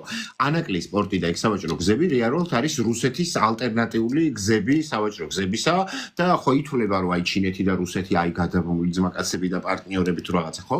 რეალურად რუსეთი არის რომელსაც ფული ერთმევა მაგ ალტერნატიული გზებით. უბრალოდ არსებობს პარტნიორობა, მაგრამ არსებობს ინტერესები და ინტერესების დაზღვევა. ანუ მაგალითად ანაკლის სპორტი და ეგ სავაჭრო გზები ჩინეთისთვის არის საკუთარი ერთ-ერთი უმნიშვნელოვანესი პარტნიორი რუსეთის თან არსებული ინტერესების დაზღვევა ამ გზით, რომ იქ რო რამე გაეჭედოს, ასე და დივერსიფიკაცია. გაჭედილია. ეხლა გაჭედილია. პირდაპირ გზა ჩინეთს ევროპასთან დასავლეთ. პირდაპირ გზა სახმელეთო და გაჭედილია და ამიტომ ალტერნატიული გზები ჭირდება და რაღაცა კუთხით ეს ომი რაღაც ცუდი რაღაცა თქვა გეოპოლიტიკურად და გეოპოლიტიკური ეკონომიკიდან გამომდინარე ჩვენთვის არის სასარგებლო. კი ბატონო და განსაკუთრებით ეხლა რომ მიხვდეთ რა სიდებილეში გაგხვიეს მაგ ანაკლის სპორტზე ამერიკულმა NGO-მა საქართველოში. განსაკუთრებით ტრამპის გაპრეზიდენტების შემთხვევაში. ანუ დღეს ევროკავშირის და ჩინეთის, ანუ ეს სავაჭრო გზები რა არის, ხო, ეხლა საქართველოს რა უნდა ივაჭა? ხა საქართველოს არის, აი რეზიმ სწორედ აღნიშნა, არსებობს რომ საწარმო ეკონომიკა, ლოჯისტიკური ჰაბის ეკონომიკა, ხო? ანუ ჰაბის ეკონომიკაზე გადართვა მიმდინარეობს საქართველოსი რა, უფრო დიდი დოზით რა. მომსახურების ეკონომიკა და მომსახურებით უფრო მაღალ საფეხურზე ავდივართ და ჩავთვალოთ ეგ არის იდეა. ეგ არის კი ბატონო და ნახეთ ეხლა რა ხდება ანაკლის სპორტზე რომ ესე იგი განსაკუთრებით ტრამპის გაპრეზიდენტების ამბავში ხო ანუ ეს სპორტი ისთვის არის ხო ეს სავაჭრო გზები რომ ევროკავშირმა და ჩინეთმა ერთმანეთზე გაატარონ ტვირთები ხო ხა შენ საქართველოს მიკრა ტვირთები უნდა ატარო მაგ შენი ორი ბოთლი ღვინო შეიძლება შეაგდო უცბად რაღაცა გემზე თუ რაღაცა ეგ ვარიანტია ხო შესაბამისად ხაზარაძე ამერიკული NGO-ები რადიო თავისუფლება ყველა ვინც აქ ისტერიკას კი ბატონო რადიო გენოციდი ესე იგი ბუხს აყენებდა იმაზე რომ რაღაცა ამ პირველ რიგში მარტო ჩინეთი კი არა ევროკავშირსაც არ აწყობდა რომ იქ ამერიკული კომპანიას აეშენებინა ის ანაკლის სპორტი და ერთ დღესაც რომ გადაწყვიტოს ამერიკამ და ის სპორტი გადაუკეტოს ჩინეთთან და ევროკავშირთან ეხა ხო ხედავ რა დღეშია ტრამპი და ეხა წარმოიდგინე ანაკლის სპორტი რომ იყოს რაღაცა ტრამპის ძმაკაცი კომპანიის ხელში რომელიც უცბად გადაწყვიტავს რომ ეგ საშანტაჟოდ გამოიყენოს ჩინეთზე ან ევროკავშირზე რაღაცა ზეწოლისთვის მიხვდი? ეგ იყო დაკვეთა და მთელი ამბავი ამ ამბავზე, ხო? კარგი რეზი რაღაცა ისე ძალიან საქმიანად და ისე მიყვები და ძალიან მინდა რომ მე ამ ჩანაწერს YouTube-ზე ან სადმე დავდები და ძალიანაც რო არ გაგიგრძელდეს და მაყურებელიც არ დავყავოთ 3:30-ისკენ წავი. 3:30-ისკენ რო წავიდა უკვე თითქმის 2 საათია იმაში ვართ რა ქვია. თითქმის 2 საათია. კაითმა ძალიან და თან სხვა შორის ძალიან ისე რა ქვია მოკლედ და ლაკონურად დამხელა ისტორიიდან და ასე შემდეგ მივყევით. მოკლედ მეტლაკლებად ახსენით რა არის ჩინეთის საგარეო პოლიტიკა, მულტიპოლარული სამყარო და მოდი აი დავასრულოთ საქართველოთი. რას ნიშნავს სტრატეგიული პარტნიორობა ჩინეთის საქართველოსთვის და სანამ რეზი თვითონ დაგველაპარაკება ამაზე, მე მაგას აგიხსნით რა ეხლა თბილისის მეტროს მაგალითზე რა. სხვათა შორის გავაკეთებ ეხლა მალე ამას ვიდეოს, იმიტომ რომ თბილისის მეტროს მატარებლების სრული განახლება იგეგმება და თბილისის მერიამ გამოაცხადა ტენდერი, რომელსაც მე მგონი გამარჯვებული წავს უკვე, მაგრამ ყველა ვარიანტში ჩინური კომპანია გამარჯვებული და გეტყვით ეხლა რატო. რენდერებიც გამოქვეყნდა უკვე ახალი მატარებლების თბილისის მეტროზე. ეხლა სხვათა შორის თავიდან რომ ნახე ეს ნიუსი, გამიკვირდა რომ მარტო BMG-ზე შემხვდა ნიუსად რა. გამიკვირდა რომ მეთქი კალაძე რატო არ არის უკვე გადმომხტარი მეთქი და რატო არ არის ხა ამაზე ერთი ამბავი თუ რაღაც ატეხილი და მივხვდი რა რომ თვითმმართველობის არჩევნები მოდის და იქ იმისთვის ინახავს წინასაარჩევნოთ რა. ამერიკელების პოჩი ტრამპის პოჩი ცდილობენ არ იხმაურონ მაგაზე. ეგეც. მარა თან წინასაარჩევნო ეხა წინასარ არ ატყუხებენ მაგ თემას რა. თვითმმართველობის არჩევნები მოდის და მე 2 კვირთადრე გადმოდგება და იტყვის. მაგრამ ნახეთ ეხა რა ხდება მე გეტყვით ანუ რა მინდა ახსნა სანამ რეზი იტყვის ამ ერთი მაგალითით და მე რეზიმ თუნდა ესე რაღაც სტრატეგიულად განიხილოს. ნახეთ ანუ რა არის მე ხათა ამ აქტივიზმითაც ვარ დაკავებული და ვცდილობ რომ გასწავლოთ რომ სად არის მთავრობასთან წინააღმდეგობის ხაზი. ესე იგი ცალსახ ნახეთ პოზიტიურად უნდა შეფასდეს რა. თბილისის მერიამ გამოაცხადა ტენდერი და ტენდერის ღირებულება იყო თუ არ ვსწრები 600 მილიონ ლარამდე, რომ ანუ 600 მილიონი ლარი უნდა გამოიყოს თბილისის სახელმწიფო ბიუჯეტიდან თბილისის მეტროს სრული განახლებისთვის. დაახლოებით თუ არ მახსოვს 500 რაღაცა. და რა ხდება, არ არის ჯერ ტენდერი დასრულებული, მაგრამ გააკეთა უკვე განაცხადა ჩინურმა მატარებელის მწარმოებელმა კომპანიამ 250 მილიონი ლარით ნაკლები შეიტანა იმაზე. ეს ეხა რას ნიშნავს მე თქვენ გეტყვით. ნუ ეხა იმას ნაწილში აღარ შევალ, ეგ უკვე გავიარეთ მე და რეზიმ, რომ ანუ სოფლიოში ლიდერები არიან უკვე მატარებლების წარმოებაში, ვაგონების წარმოებაში, მეტროს წარმოებაში და ასე შემდეგ. როგორ განსხვავდება ეს მოდელი დასავლეთთან პარტნიორობით? მაგალითად, ეს ტენდერი რომ მოეგო შვეიცარიულ კომპანიას, მატარებლების წარმოებელს, ან გერმანულს, შენ გაგიკეთებდნენ ესეთ რაღაცას. რამდენ მილიონ ლარზეც ქონდა ამ შემთხვევაში 600 მილიონ ლარზე, ან ჩვენი ფულია, ხო, ყველასი რა, კალაძის ფული კი არა, ჩვენი ბიუჯეტის ფულია, ჩვენ ქართველი ხალხი ვიხდით მაგ ფულს. იმდენივეზე შემოიტანდნენ ბიდს და თან პახოდუ აქედან ეროვნული ბანკისა და ფინანსთა სამინისტროს რეფორმების წყალობით, რომელიც ჩადებულია შენთან, გაიძულებდნენ, რომ შენ შეიძლება ბიუჯეტში გიდევს გამზადებული 600 მილიონი ლარი ამის პირდაპირ შესაძენად, მაგრამ არა, რომ ესე იგი 300 მილიონი ქეშად გადაიხადე და 300 მილიონის კრედიტი აიღე EBRD-სგან პროცენტიანი და ეტაპობრივად გადაიხადე თავისი პროცენტით, მიხვდი? და აი ეს არის განსხვავება ჩინურ ეკონომიკურ პარტნიორობასა და ასე შემდეგ. მაგრამ ჩვენ რა უნდა ვისწავლოთ, იცი ქართველმა ხალხმა, რომ ეს კი კარგია, როგორ თქვა, რომ აი რა ვიცი, ხა ჩინეთი თუ ვინც არ უნდა იყოს, ამერიკა თუ ვიღაც რაღაც კაი პირობას რომ შემოგთავაზებს რაღაცაში, რა თქმა უნდა მისასალმებელია, რომ იმ თემასთან კავშირშია, მაგრამ ჩვენ უნდა ვისწავლოთ მთავრობასთან რაზე გატრაკება, იცი? რომ მოდი რა, რომ პირდაპირ ამ ტენდერებში ამ მილიონებს კი ნუ გადაყრი, ხო არის სტრატეგიული პარტნიორი. როგორც ამერიკას ჭირდება, ეხა პარტნიორი ქვეყნები გასაჭირში, ისე ჩინეთსაც ჭირდება. საქართველოს და არის პატარა ქვეყნების, თუნდაც იდეოლოგიის დონეზე ანაკლის პორტფელს. მოდი იჩალიჩე რა და ნინო წილოსანის ოჯახი ფლობს ვაგონშენებელ ქარხანას ნახალოვკაში. და იჩალიჩე, რომ ტენდერის პირობებში ვაფშე იცი რა ჩაწერე? რომ საკუთარ თავში მოიცავდეს წლებში სტრატეგიული რაღაცა მისი რა ქვია ვაგონშენებელი თბილისის ვაგონშენებელი ქარხნის განახლებას ქართულ ჩინური კომპანიის დაარსებას მიხვდი მაგრამ აი ნახეთ სად არის პრობლემა ჩვენი სახელმწიფოსი რომ პოლიტიკური ველის რა რომ ეხა მე რაც მოვყევი ეს თბილისის მეტროზე მიხვდი ნაცვლად იმისა რომ ოპოზიციურმა მედიებმა გასწავლონ რომ მიდი ამაზე შეუტიე მთავრობას რომ რატო ეხა გავიგეთ კარგია კარგ პირობებში ტენდერი მაგრამ რატო არ დგება პანიკა იმაზე რომ ნინო წილოსანის ოჯახი ვაგონშენებელ ქარხანას რომ ფლობს რომ ქართულ ჩინური წარმოება შეიქმნას თუნდაც რავი რეგიონში აწყობის დონეზე რომ თქვა აზერბაიჯანი სომხეთი სხვა ქვეყნები მოამარაგო და ასე შემდეგ ხო რა იცი იქნებ მოდის თან ხდება ხო ჩინეთი ამაზე ცადემაინც ხო იჩალიჩე პომადებს რო გადაისვამენ და იმაში საუდის არაბეთში რო დარბიან და იმაში დუბაიში და იმაში და ინვესტორი და რაღაცა იჩალიჩე ჩინეთთან რა იქნებ გიყობს წარმოების პატარა ნაწილს რა თემქა თბილისის ელმავალმშენებელი ქარხანა და ასე შემდეგ. მოკლედ მე გასაგებად ჩამოყალიბე რის თქვა მინდოდა და კონკრეტული მაგალითით თბილისის მეტროს მაგალითზე გითხარით და რეზი აი დასასრულისთვის ახლა ძალიან ბევრი ვილაპარაკეთ საქართველოს ჩინეთის სტრატეგიული პარტნიორობა პოლიტიკურად და ეკონომიკურად თუ შეიძლება.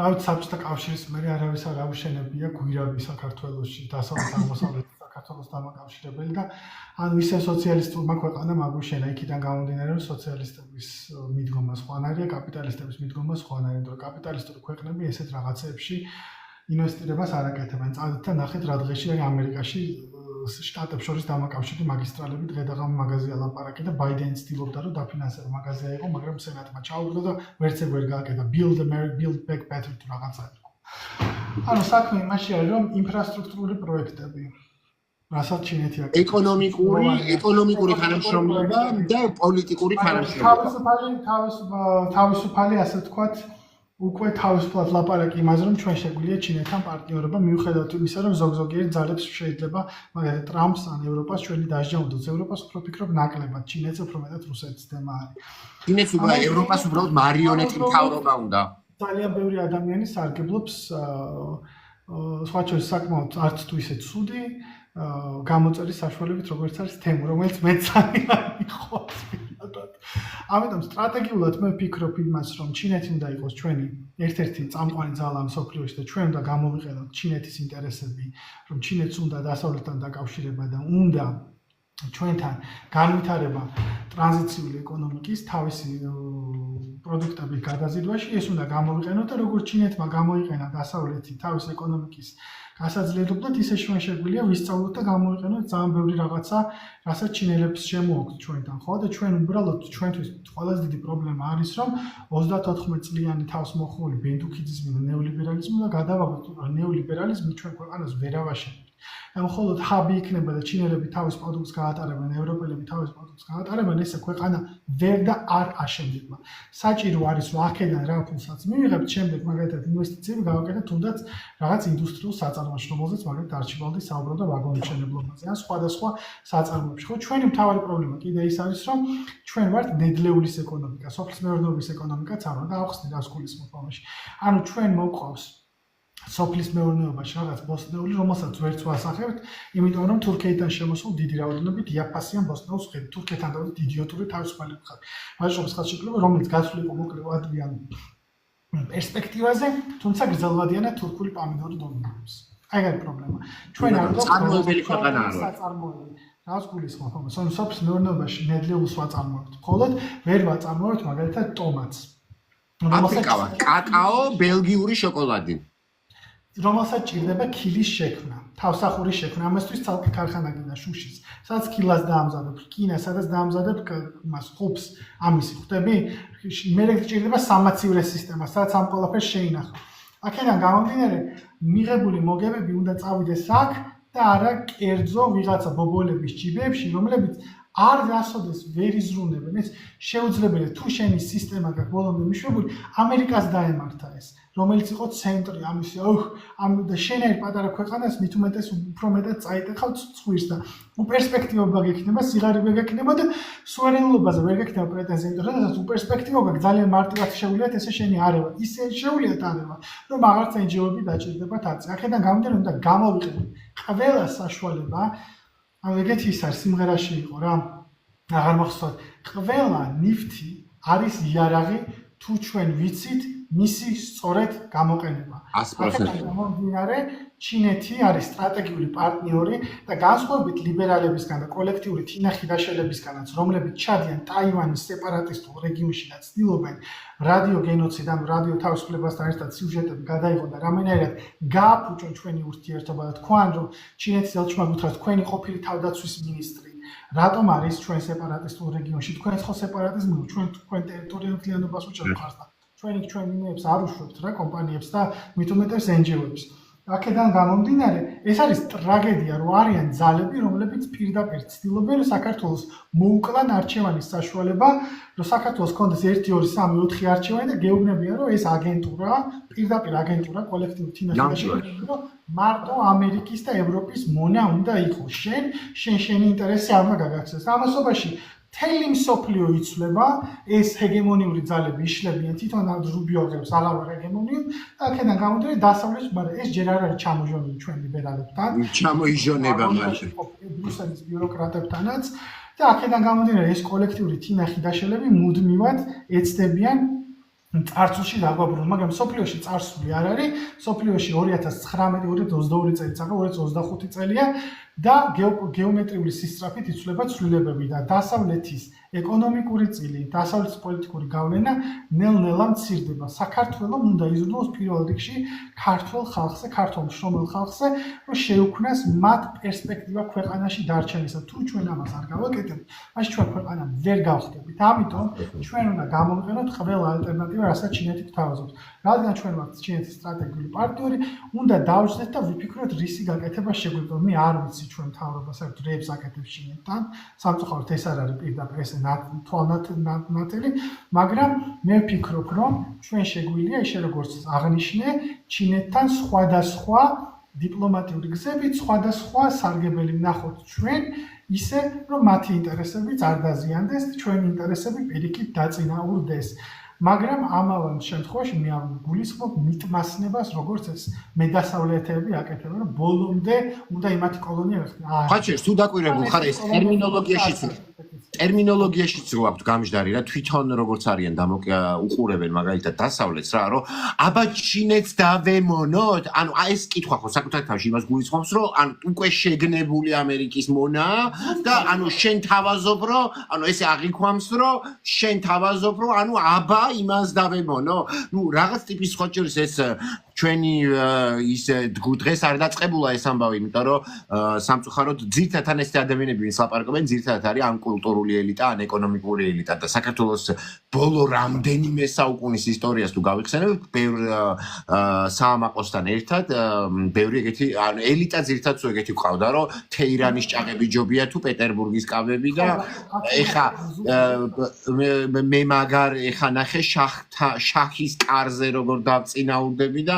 ეხა მიყურე პეტერბურგში რა მაგარი ეტლებია და არა თეირანის ცხენები ჯობია ანუ გუშინ არ დაწყებულა საქართველოში რა ანუ დიდი ხანია არსებობს მოკლედ ამას უბრალოდ კიდევ ვიტყვი იმას რომ დღევანდელ დღეს თუ არსებობს ჩინეთი რომელიც ნაკლებად ერევა შიდა პოლიტიკურ საქმეებში რომელიც უფრო მეტ სივრცეს გვიტოვებს როგორც შიგნით ასევე გარეთ ეს ჩვენ უნდა გამოვიყენოთ და ჩვენ შეგვიძლია შევქმნათ მეტნაკლებად რამდენადაც შესაძლებელი იმ სახელმწიფოთან როგორც ჩინეთია, უფრო თანასწორი ურთიერთობა. ჩინეთი არ მოდის შენთან პირობით, რომ შენ და გახდე კონფუციანისტური მაოისტური ქვეყანა.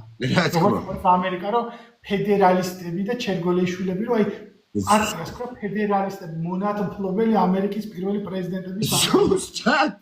ვიჟები, ხო ხტებით რა, ანუ ისე არის გამჟდარი. აქედან გამომდინარე სტრატეგიული პარტნიორია ჩვენ უნდა მაქსიმალურად როგორც შენ აღნიშნე, როგორც მე აღნიშნე, უნდა გამოვიყენოთ ჩვენი პოლიტიკური სარგებლობის. ამას სჭირდება პოლიტიკური ნება და ამას სჭირდება ცოდნა, რომელიც სამწუხაროდ ჯერჯერობით არც ელიტაშია და არც ქვევით. ელიტაში ძალაუფლებისთვის ბრძოლის ინსტინქტმა დღევანდელი საქართველოს მთავრობაში უბრალოდ აიძულა რაღაცა იმ სწორი გეოპოლიტიკური სვლების გატარებაში, უბრალოდ ძალაუფლების სიხამემ, მაგრამ ამ ელიტას აკრია ეროვნული შინარსი, სოციალური შინარსი და ამიტომ მოგვიწევს ქვევიდან ზევით ატანა ამ ყველაფრის და ასეთი ცვლილებები. რეზი უღრმესი მადლობა რომ იყავი დღეს ლაივ სტრიმის სტუმარი და ჯიგრულად აი ძალიან გამისწორდა რამდენი ხანია არ ყოფილვარ და იმედი მაქვს მაქსიმალურად მოგეცი საშუალება რომ კარგად მკაფიოდ გესაუბრა და შევინახოთ ეს ჩვენი ლაივ სტრიმი და დავდოთ YouTube-ზე აუცილებლად ხა ამას რომ დავასრულებ ჩანაწერს იმას ვუძებ და YouTube-ზე გავუშვებ და ხვალაც გავარეკლამებ რომ აბა YouTube-ზე გელოდებათ თქო ძალიან კარგი ჩართული. ეს მომენატრე ძალიან და გამოჩნდი მოკლედ რა, კაროჩი ივლისის მერე არ მინახე ხარ და გადავიკოთო. ჩამოდი მანგლის ჩემთან, ეხა ასურეთში ვარ, მაგრამ მანგლის შენ და სოფო ჩამოდი ძალიან გამისწორდება. მადლობა ძალიან დიდი. მადლობა მაყურებლებს და კარგად ვსანდებოდეთ. კარგად მეგობრებო, ძილინებისა და ეს რა ქვია არ დაგაძინეთ რა, მაგრამ რა ვქნა, ჩემ ბრალი არ არის ფეხბურთის ბრალი იყო, თქვენ უყურებდით. ამ ყველაფერს არა, ხოჭ რა ლაივი მქონდა ჩართული და კვარაც ხელია თამაშობს, გვიან დაიწყეთო და აჰა დავიწყეთ გვიან. ძალიან დიდი მადლობა და ბოდის გიხდეთ ყველას, ვისაც ძილი დაგიფრთხეთ. უღრმესი მადლობა ყველას.